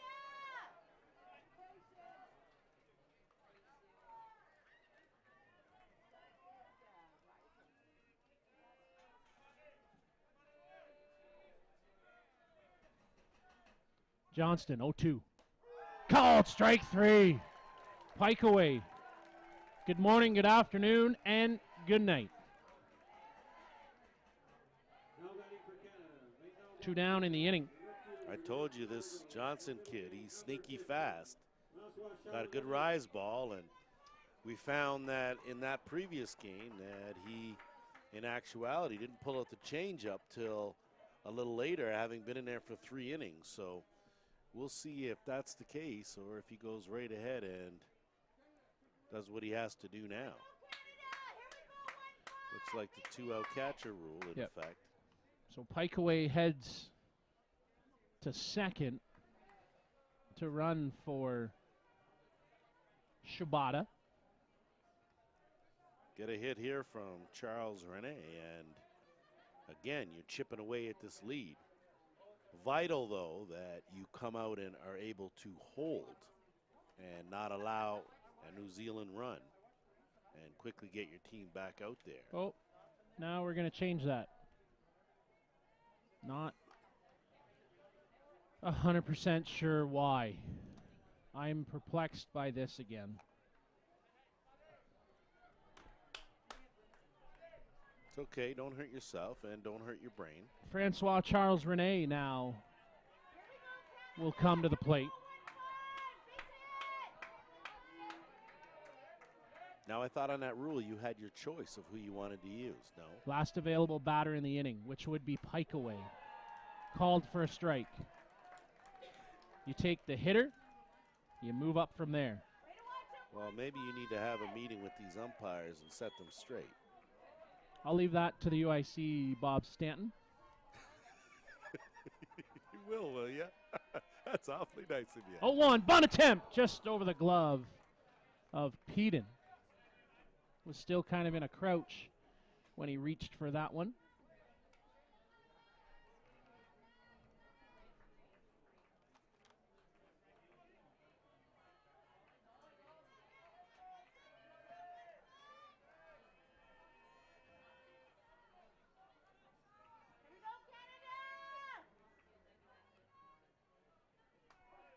And time called. I want to say hello to Scott Searle watching in back home in Ottawa. Oh, he loves the bye-bye baseball, doesn't he? Keep Thanks. up the good work, Kyle. Thanks, Scott.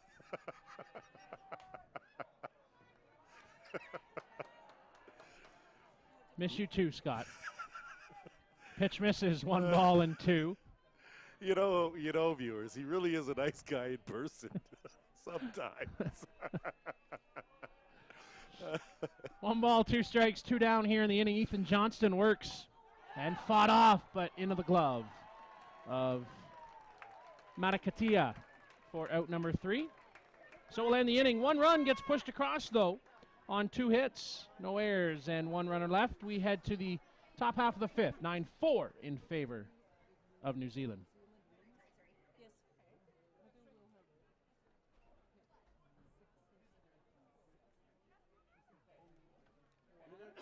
The 4th inning.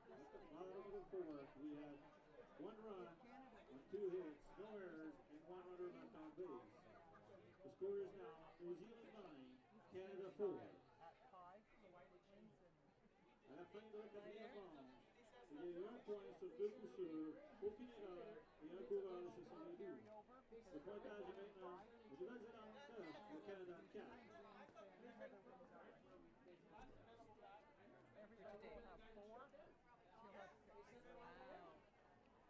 We remind everyone that smoking is permitted in designated areas only. Please ask the volunteer to direct you to the nearest designated smoking area. Thank you. Actually, yes. Yes.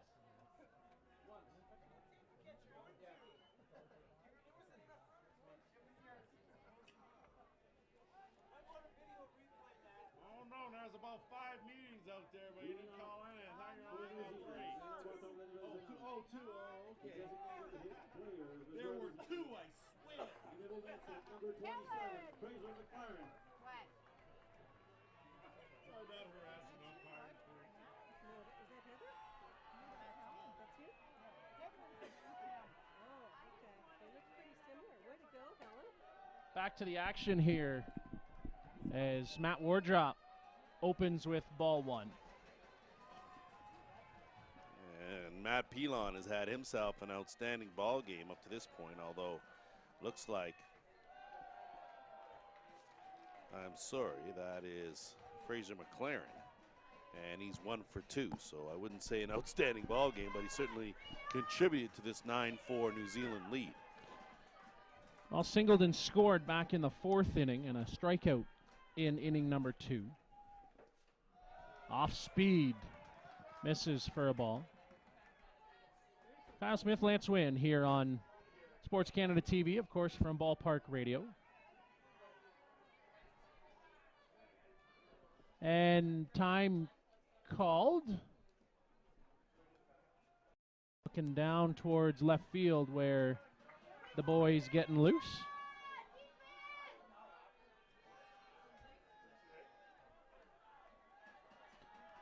(3-0) quickly. And ball 4. So free pass to Fraser McLaren here from Matt Wardrop. Certainly not what you were looking for to start off this inning with a free to walk the leadoff man. Number 23, Connor Pettit.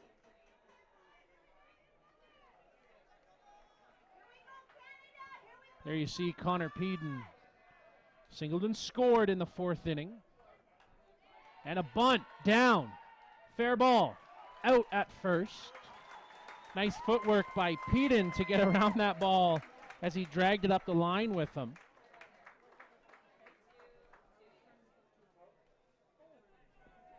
Sack 1-4 for out number 1. And Dante Matakatia, who stands at the plate. 9-4, sorry, Lance, if That's you're getting okay. in with us. Peden really handles the bat well for a big man. He got a really good bunt down.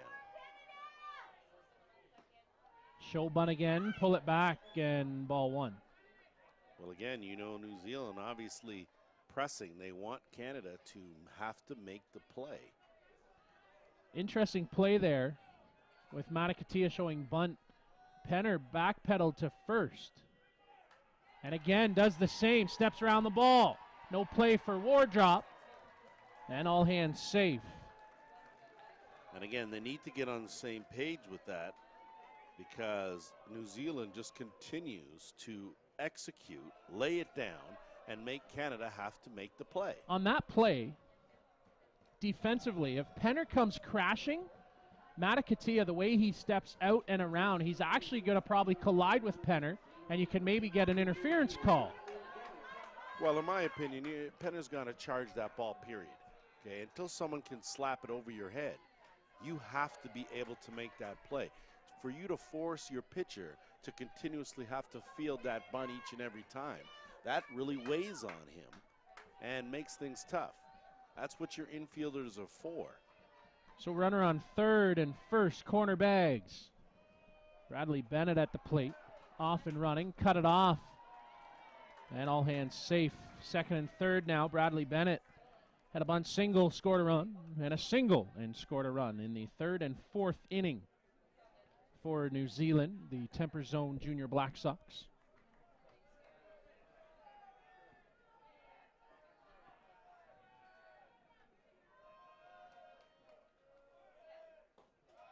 Into the dirt is Wardrop trying to find his way through this 5th inning, 2-1.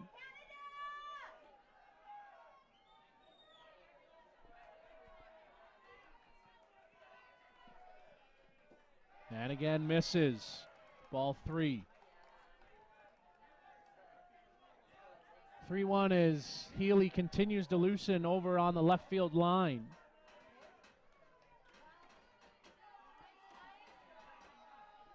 This Canada fan base has been silenced here in the last 2 innings as that one skips away. Here comes the big man, McLaren, in to score. And up to second goes Bennett on the walk.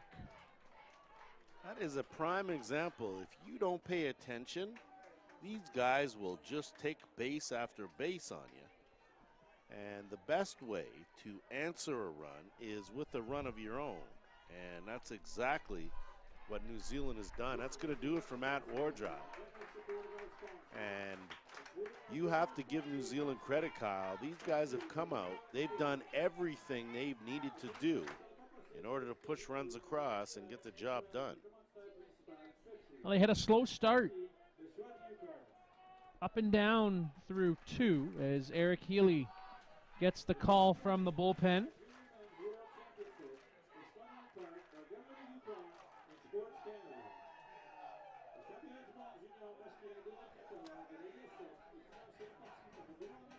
Score now goes 10-4, and the ever-important run rule run over at third, and Insurance up at second. Kyle, let me just get our viewers caught up on some of the earlier scores today. It was Australia 13-1 winner over Denmark. Czech Republic 9-1 over Singapore. So Singapore still winless. Czech Republic with their first W of the tournament. USA battling back after a tough loss to Team Canada, turned the tables and squeaked out a 7-6 win over Mexico. Argentina remained perfect at 5-0, have not allowed a run with a 3-0 win over Australia. Australia now falls to 2-3. Denmark, of course, with 1 win under their belt, they fell 7-0 to Japan, so Japan ups their record to 4-0. So they're undefeated. Argentina's undefeated. And if New Zealand can hold on here, you will have 3 undefeated teams. And of course, Kyle, you mentioned that big matchup tomorrow between Japan and New Zealand. That'll be the opener here in Whitehorse. That game will take place over on diamond number 2. And then we could potentially see, depending what happens there, if New Zealand wins that, just a precursor, and of course foreshadowing, but would set up an undefeated game later on in the day between Argentina and New Zealand. What a day of fastball coming up tomorrow here on Sports Canada TV. First pitch from Healy will miss for ball 1. So third pitcher for Canada, 3 pitchers in for New Zealand, getting through the lineup, and the heads up on the right side. Foul that one off. Does Maddox Rice as he stands at the plate. Well, typical ball players, no one tries to catch it, everyone tries to dive out of the way.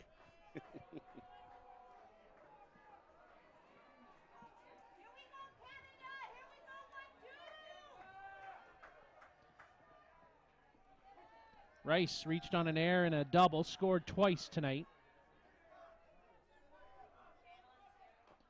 Bunt it down and through the wickets, foul. There we go, Nick Penner crashing on the wing there. Not afraid to play small ball with runners on the corners at third. Saw a squeeze already. I think we've seen a bunting and base running clinic from the Black Sox. Healy. 1-2. Rounded up full at 2-2. 10-4 in the ball game here between Canada and New Zealand. The Temperstone Junior Black Sox. Roll it over to the top is what they're trying to do to Vincent Harris in the on-deck circle. And a bouncer. Nice glove by Healy. They got him hung up in between third and home. And 1-2 throw, fall down, tag. And got the out, but long enough for Rice to move into second base on the fielder's choice.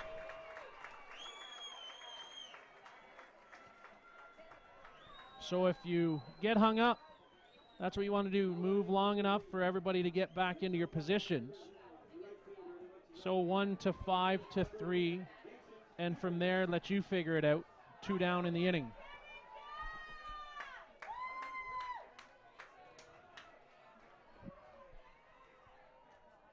So now Vincent Harris comes to the plate. Strike one. Harris tonight a strikeout, a flyout, sacrifice fly, and a bunt single, and scored a run in the 4th inning. That, of course, the big one for New Zealand. 6 runs got pushed across. Looking for that money run here is New Zealand. There's a little flash of color off in the distance over top of the mountains. That's a long way away. Uh-huh. And fouled it off. Heard that before. Doesn't matter. I've seen it rain here when it's sunny. So I know. It's a pretty ominous looking cloud. It's over beyond the mountains, though. Was told by Rob Addison that generally that stuff on the other side of the mountain doesn't make it this way. As that one lifted up, under it is Pikeaway. He'll make the grab for 3rd out of the inning. 1 run gets pushed across on 1 hit. No errors. And 2 left. Let's head to the bottom half of the 5th, coming up next on Sports Canada TV.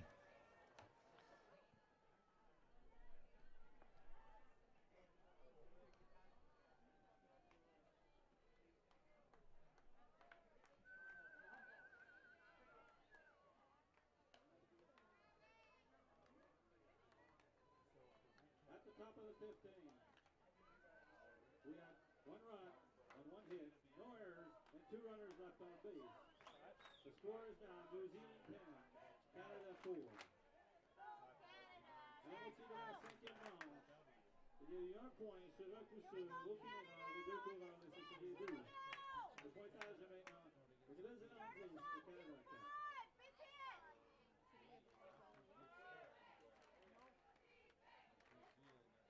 Leading off for Canada, maintenant va entendre le Canada, le numéro 25, number 25, Matt Pilon. Yep, roger that.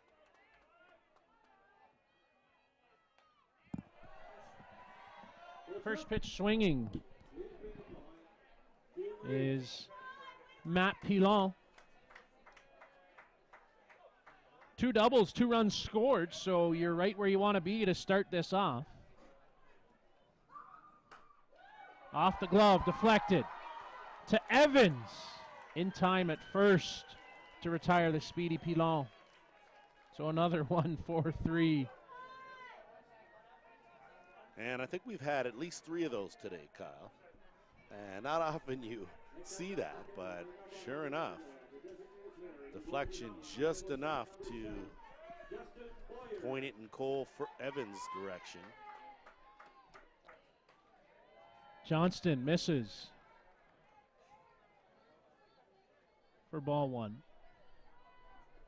Justin Boyer has done his damage with a home run and 2 RBI. Straight on back.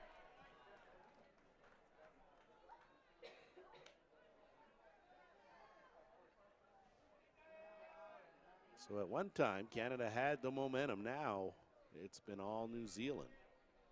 That big 4th inning for the Temper Zone Black Sox.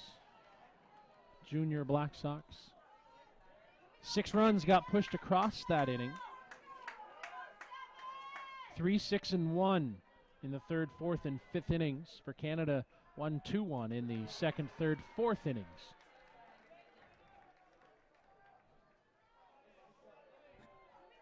Two count. Justin Boyer had the home run in the 3rd. Wants to start this again for Canada. Called strike 3. Well, I think the Canadians have kind of got out of their game, and they need to continue to be aggressive. And that wasn't exactly the most aggressive at bat, as it looks like Josh Elliott's going to come in to hit for Tyson Zaire. Zaire was 1 for 2.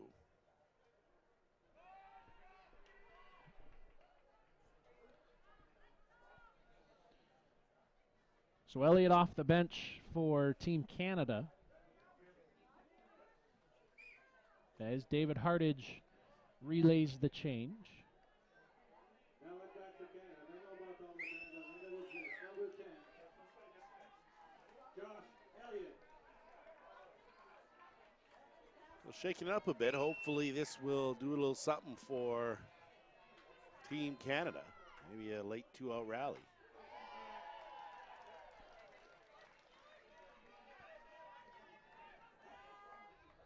Got to make some noise here in the 5th.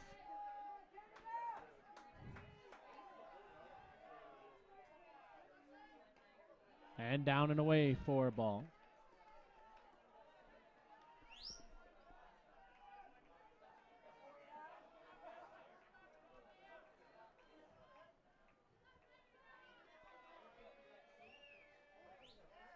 Swing and a miss on a good rise from Ethan Johnston. And climbing that ladder was Elliott trying to make contact.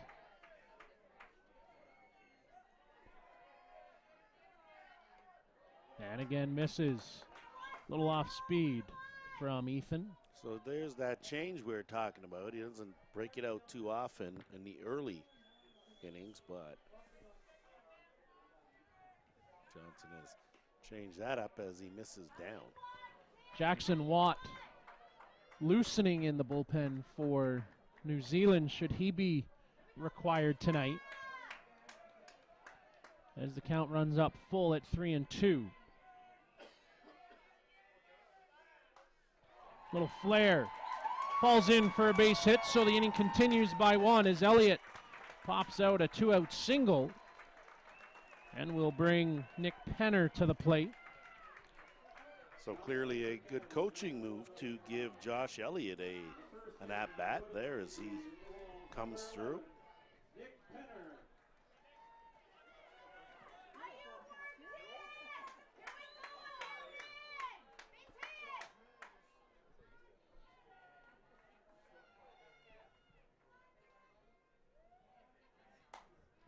Penner, roller to third. Rice up to Drage. And a 5-3. So up and down after the single. No runs, 1 hit, and a man left. Let's head to the top half of the 6th inning on Sports Canada TV.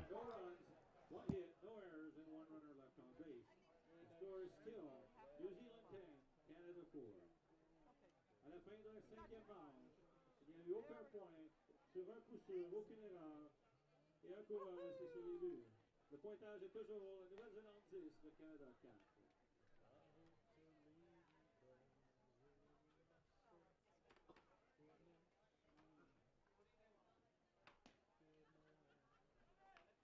What? What's the scoreboard say? Roger.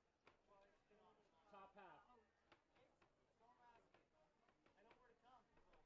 Top half of the 6th is the visiting team's hitting.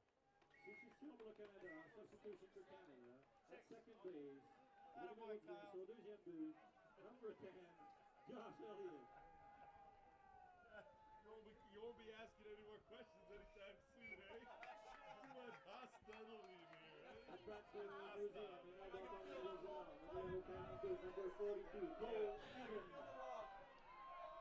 Back here on Sports Canada TV. Kyle Smith making friends all over the diamond here today. I'm a lovable kind of guy. Lots of love to give out. Well, why don't you give a little out then? I did. I helped him out. I told him what inning it was. Oh, you told him all right. Cole Evans will lead things off here. Had a bunt single, home run, and a flyout as that one misses.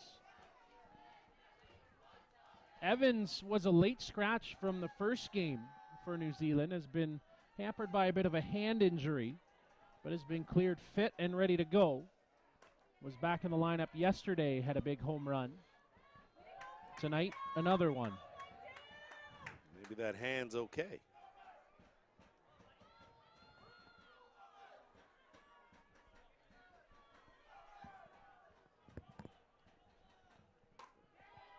Two bouncer. Desmarais in time at first. And that was a bit of a lazy play by Desmarais. Didn't charge that ball at all. Kind of just waited on it. Let it come to him, and it was a lot close. It was a lot closer than it should have been. starting to play back on their heels a little bit. Healy. Strike one. Drage with an uncharacteristic 0 for 3 ball game. Swing and a drive to the wall. Gone! Up and over goes Matt Pilon, trying to grab that one like he did against Czech Republic. Well, But just as you said, Lance, he went 0 for 3. Make it 1 for 4 with the home run. I told you it was uncharacteristic of him to not have a hit. Every time I've seen him out on the diamond, he's hitting the ball hard, and just like that, it's a commanding 11-4 lead.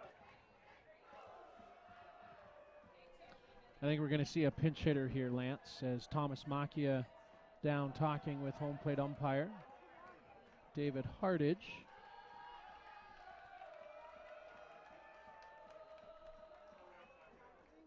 Tijuana Aranui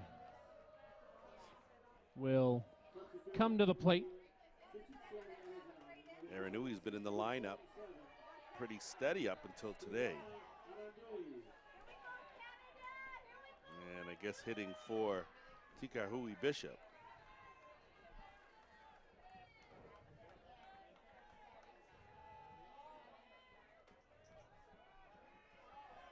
So 11-4 now in favor of New Zealand as that one pops in for strike one.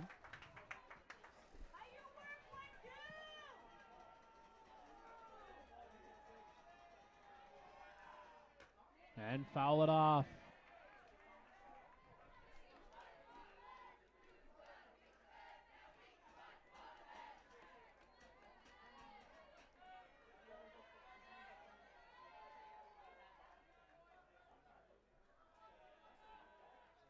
Oh, 2.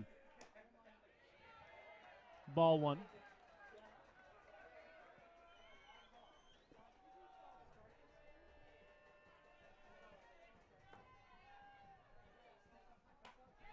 Little flare off top of the hands. Texas Leaguer falls in for a base hit. And Aranui picks up a single. Pinch hitting. You know things are going your way when you bring someone in to pinch hit, and every time you do, they are producing as well. And that goes back to the old cliche about hitting being contagious. And another pinch hitter, runner. As McLaren gets set to come to the plate.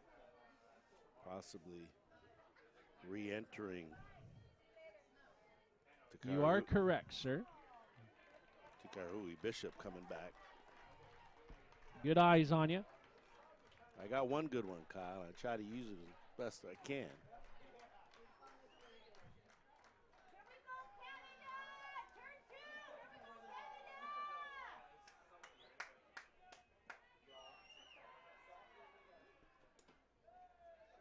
Ball one.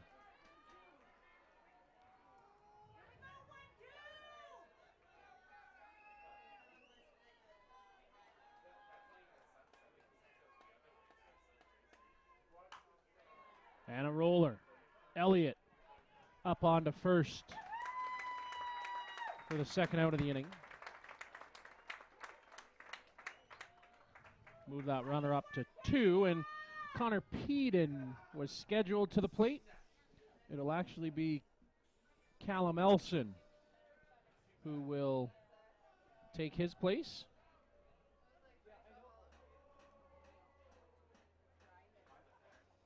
A lot of interchangeable parts on this Junior Black Sox team. Seems like it doesn't matter who you put in. The kids are coming up there and having really good at bats. Running the bases very well, very aggressively. I don't think I've seen a junior team run the bases quite like this New Zealand team. They run them like they don't care. They ain't here to make friends. Well, you want to talk about running the bases. When you score from second on a tag up, that's running the bases real well. What about a bunt double? How And about a bunt, that? and a bunt double. And a tag up around a third. Those are taking extra bases that win you ball games that New Zealand has done tonight against Team Canada. Even it up at 1-1.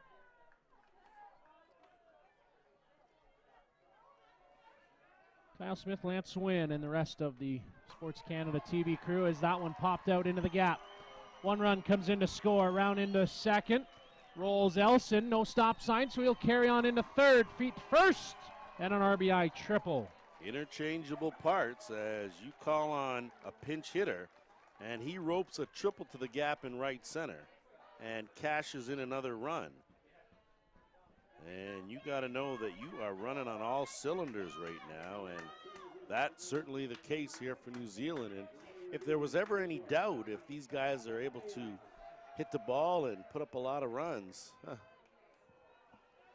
there's no doubt now.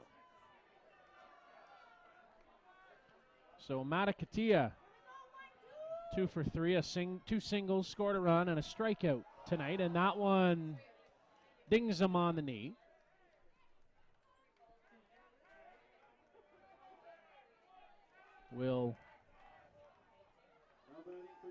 I think that was one of the cases where, okay, well, I may be sorry, but I'm not all that sorry. You're not hurt, and take your base, and let's move along.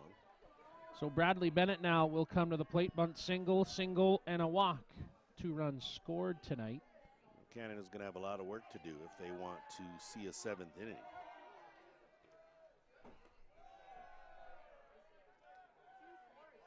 This has been a very impressive performance by the Junior Black Sox. 3rd inning on, they've marked in every inning. And a shot. Desmarais to 2. Take the force on Matakatia. 6-4, Canada got some work if they want to live to the 7th. We'll come back with the 6th up next on Sports Canada TV.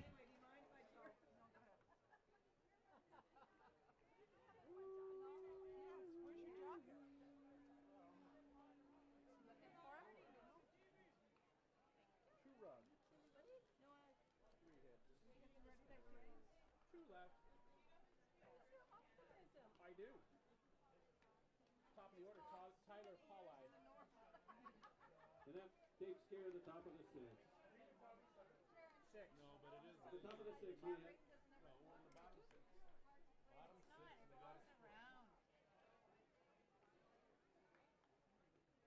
We had 2 runs on 3 hits, no errors, and 2 runners left on base. The score is now New Zealand 12, Canada 4. À la moitié de la 6e manche, il y a eu 2 points sur 3 coups sûrs, aucune erreur, les 2 coureurs laissés sur les buts. Le pointage est maintenant Nouvelle-Zélande 12, le Canada 4. Back with us here on Sports Canada TV, Kyle Smith, Lance Wynn, and the rest of the crew. As Tyler Paulai will start things off. Canada got to score 3 to live to the 7th. Do they have any magic a la the USA from last night? Ball 2. Well, they need a lot of magic here. Don't have to get a bunch here, just have to get enough to extend the ball game. You're right, first things first. All starts with a hit. Up to Tyler Paulai. Called for a strike. 2-1. Paulai's been pretty good today, sporting a 3 for 3 day. 2 doubles and a single and a run scored. And a little roller. Up the line, safe. So Paulai, 4 for 4. 2 singles, 2 doubles at the top of the order for Canada. And now Samuel Bedard Desmarais, 0 for 2, reached on a walk. Maybe a chip. Got to chip away. Got to chip away. Need base runners.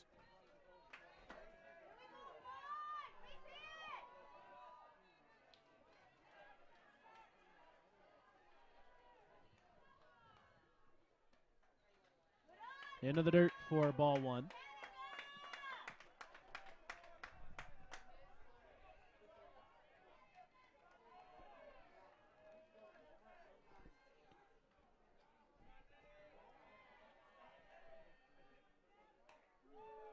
Called a strike. 1 ball, 1 strike to count.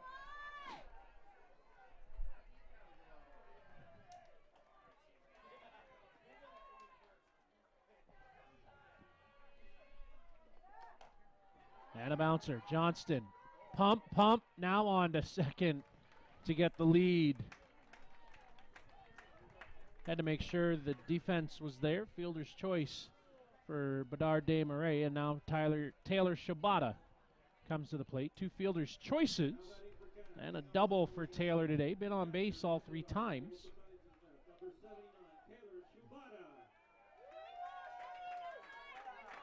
Pikeaway stands in the on-deck circle if we get to him.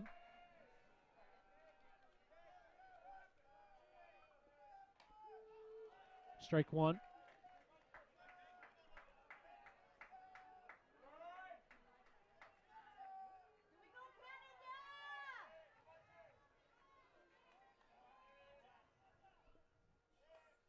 And foul that one off.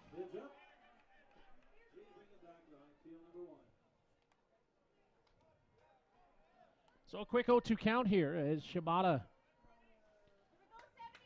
trying to move that runner, get on base. I have to give you credit, Kyle. You called it. Those clouds blew right over Hector Hill, and they look like they're off in the distance now.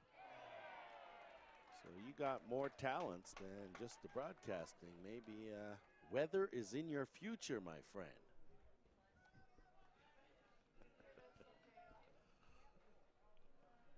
Substitution now as Pikeaway pulled back from the on-deck circle. It will be number 9, Justin Gainey, who will come on.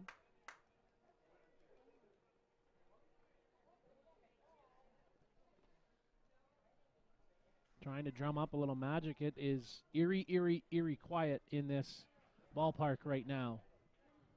Like you can hear a pin drop.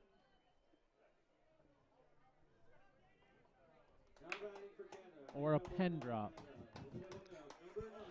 I just wanted you to bump it up a couple decades. And, although a good one is it's always a good one, though. You're right. An accurate one. Never gets old. Doesn't get old. You're right.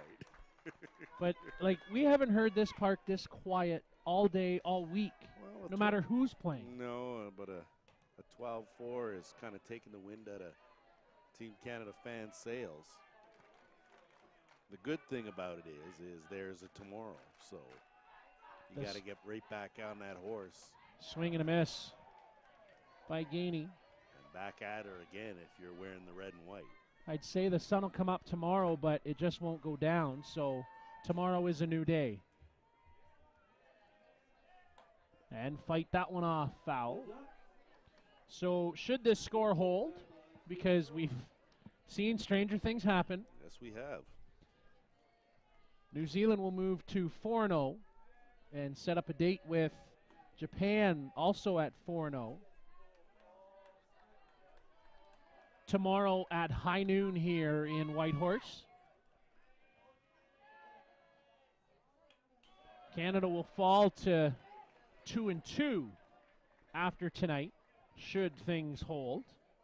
And again, we've seen stranger things happen. We have. All of 24 hours ago, right about now. That is true.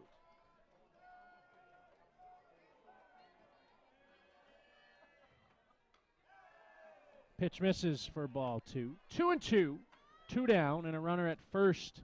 Canada trying to extend this to the 7th inning. Johnston comes set. Down and away, ball 3. So run it up full at 3-2. Give the runner a head start in Samuel Bedard Desmarais.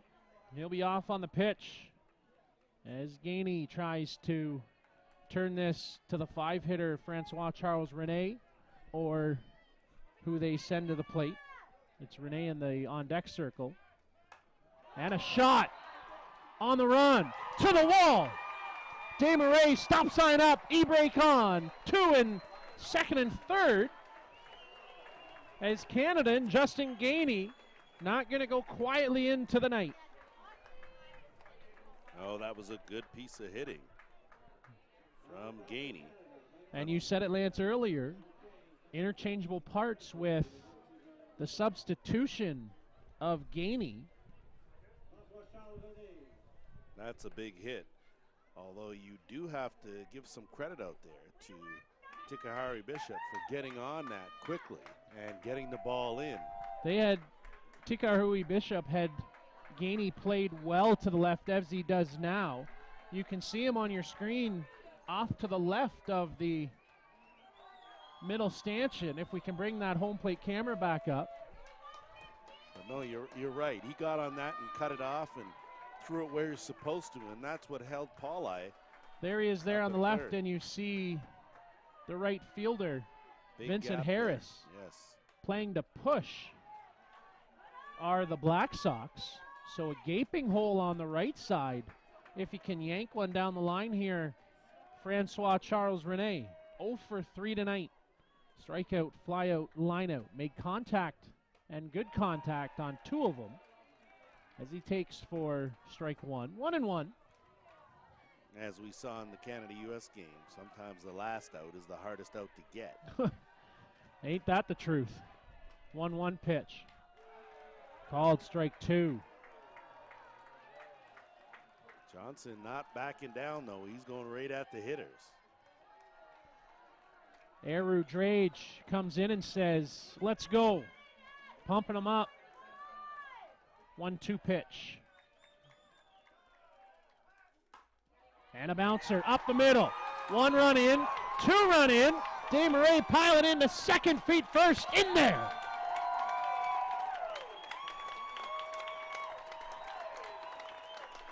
Back-to-back doubles, Kyle. Shows Canada's got some fight left. Well, they figure anything USA can do, we can make some noise ourselves.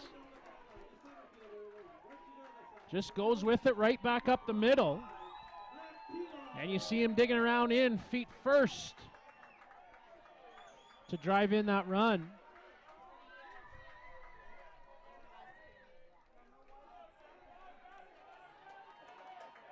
I have 6. The scoreboard up here in Whitehorse has it posted as 12-7. It's actually 12-6.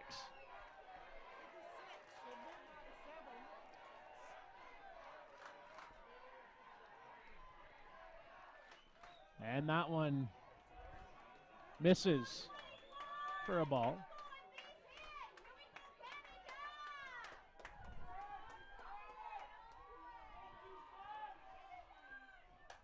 And that one gets lifted up. In across. And makes the catch for out number 3. Good catch right at the fence. Give Team Canada credit, though. They're going to extend this game. Yep. With 2 runs pushed across. So Canada lives to fight into the 7th. We'll come back with the top half on Sports Canada TV. At the bottom of the 6th, we had 2 points on 3 hits, no errors, and 1 runner left on base. The score is now New Zealand 12, Canada 6. La fin de la 6e manche. Il y a eu 2 points sur 3 poussés, aucune erreur, et un coureur, le Félix 62. Le pointage est New Zealand 12, Canada 6. When you look out from center, or from home plate camera out, you can see the scoreboard. Let's go, Canada! The 2014 Junior Men's World Championship is funded in part by Government of Yukon and Sports Canada. I think you got to bring somebody in for Johnson.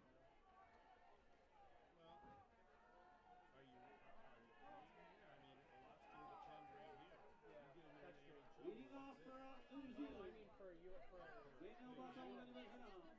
third baseman, le numéro 50, number 50, Maddox Rice. So we play on into the top half of the 7th inning. First pitch in for ball 1.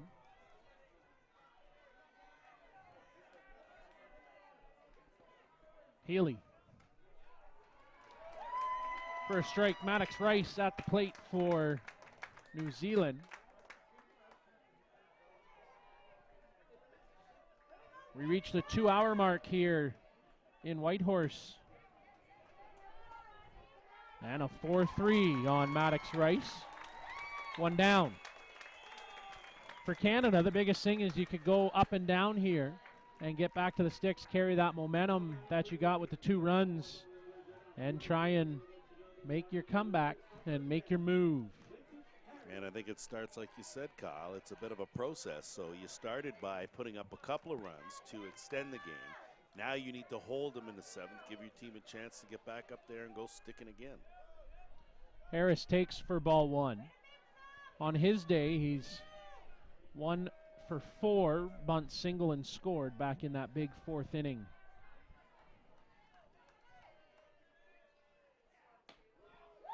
And a strike.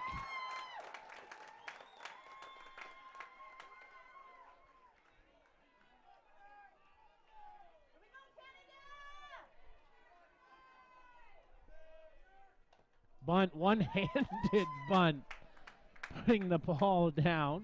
Oh, Harris quite creative with that one. Had he got it down, it would have been very impressive.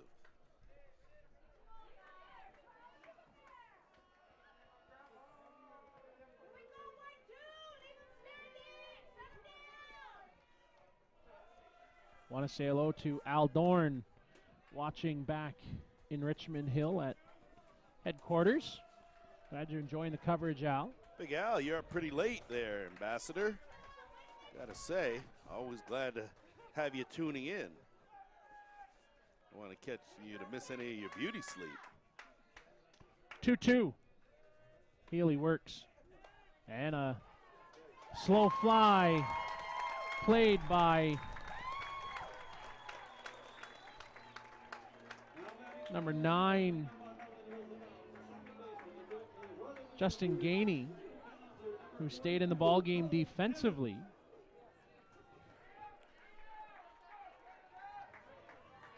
So 2 down here in the inning. Cole Evans now will come to the plate.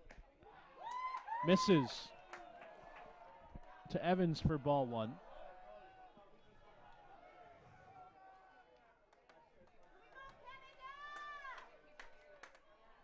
Good to see Team Canada still putting up a fight. Swing and a miss for strike 1.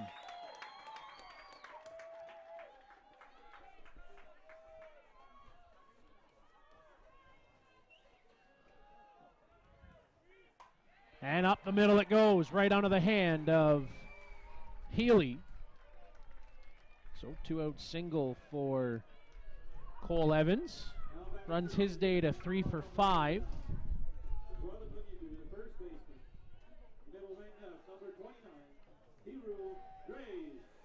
And Eru Drage will come to the plate. Home run, 1 for 4. 2 flyouts and a ground out complete his scorecard. And down and away for a ball.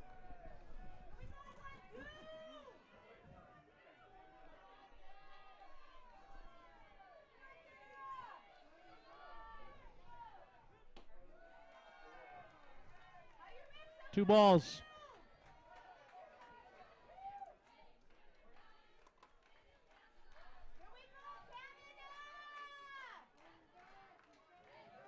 Healy works. Just off for ball 3.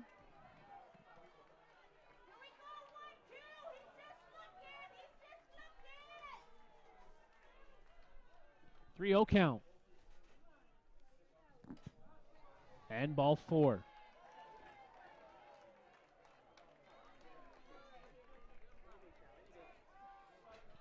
Two-out walks, you often come back to bite you.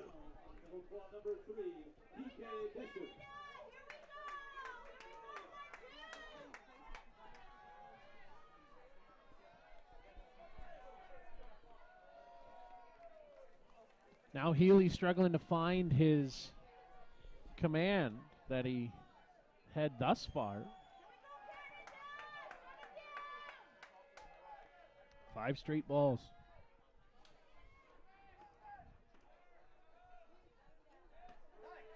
Right on the plate. Strike 1.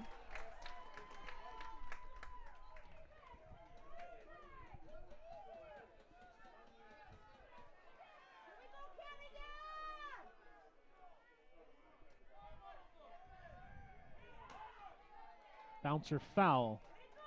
Left side. 1-2 for Canada in the 7th inning. You're looking at Boyer, Elliott, and Penner, who will come to the plate.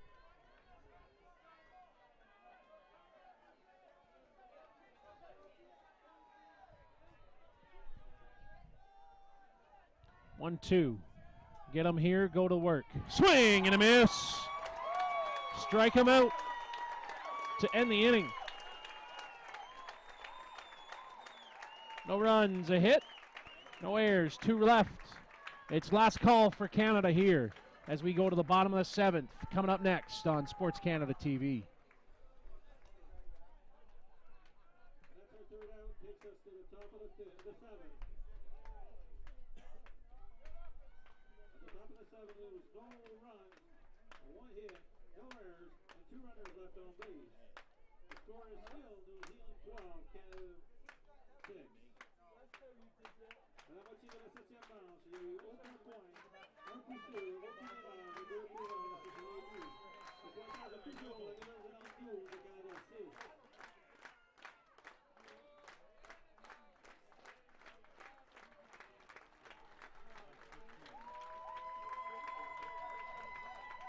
Leading off for Canada, but now back over Canada, the designated player, the driver. So we're set, ready to go as the fans have worked themselves into a bit of a frenzy trying to will Team Canada on.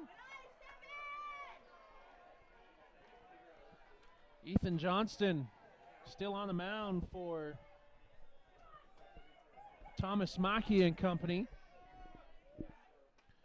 Swing and a miss.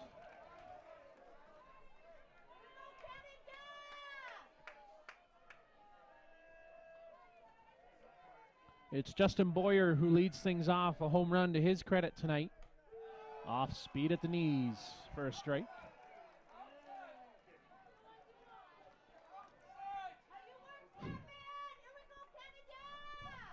1-2 count.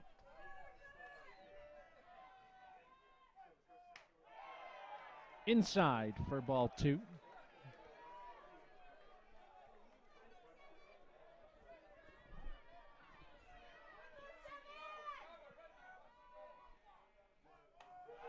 Called strike 3. And tough to keep that bat on your shoulder there. That pitch looked like it came right down Broadway. With 2 strikes on you, you gotta be ready to swing that bat. 4 strikeouts for Johnston since coming on in relief.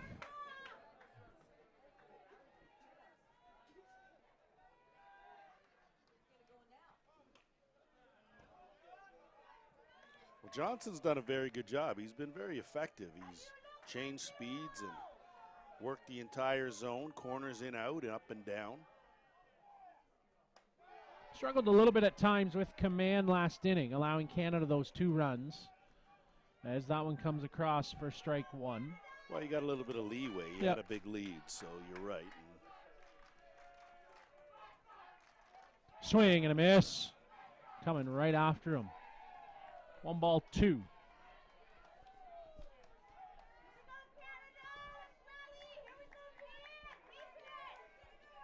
Elliott had a single back in the 5th inning when he pinch hit for Zaire.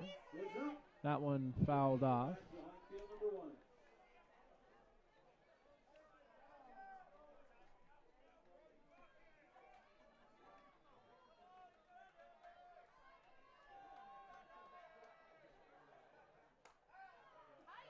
Ball outside.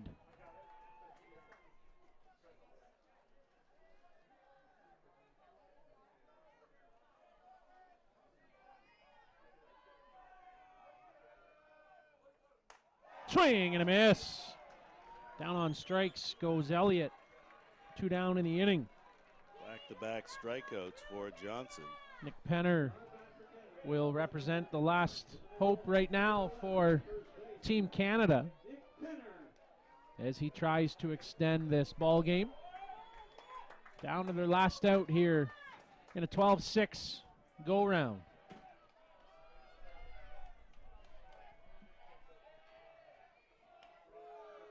Called strike.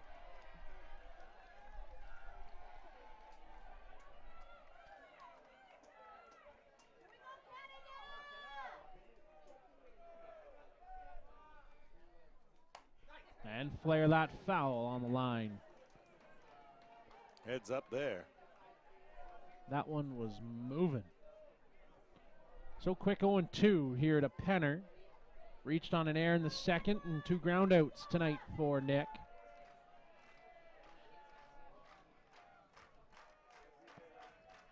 Johnston sets. Change the elevation on the rise for ball 1.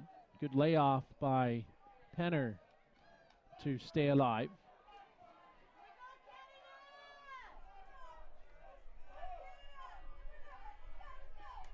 And foul that off. Just got a piece.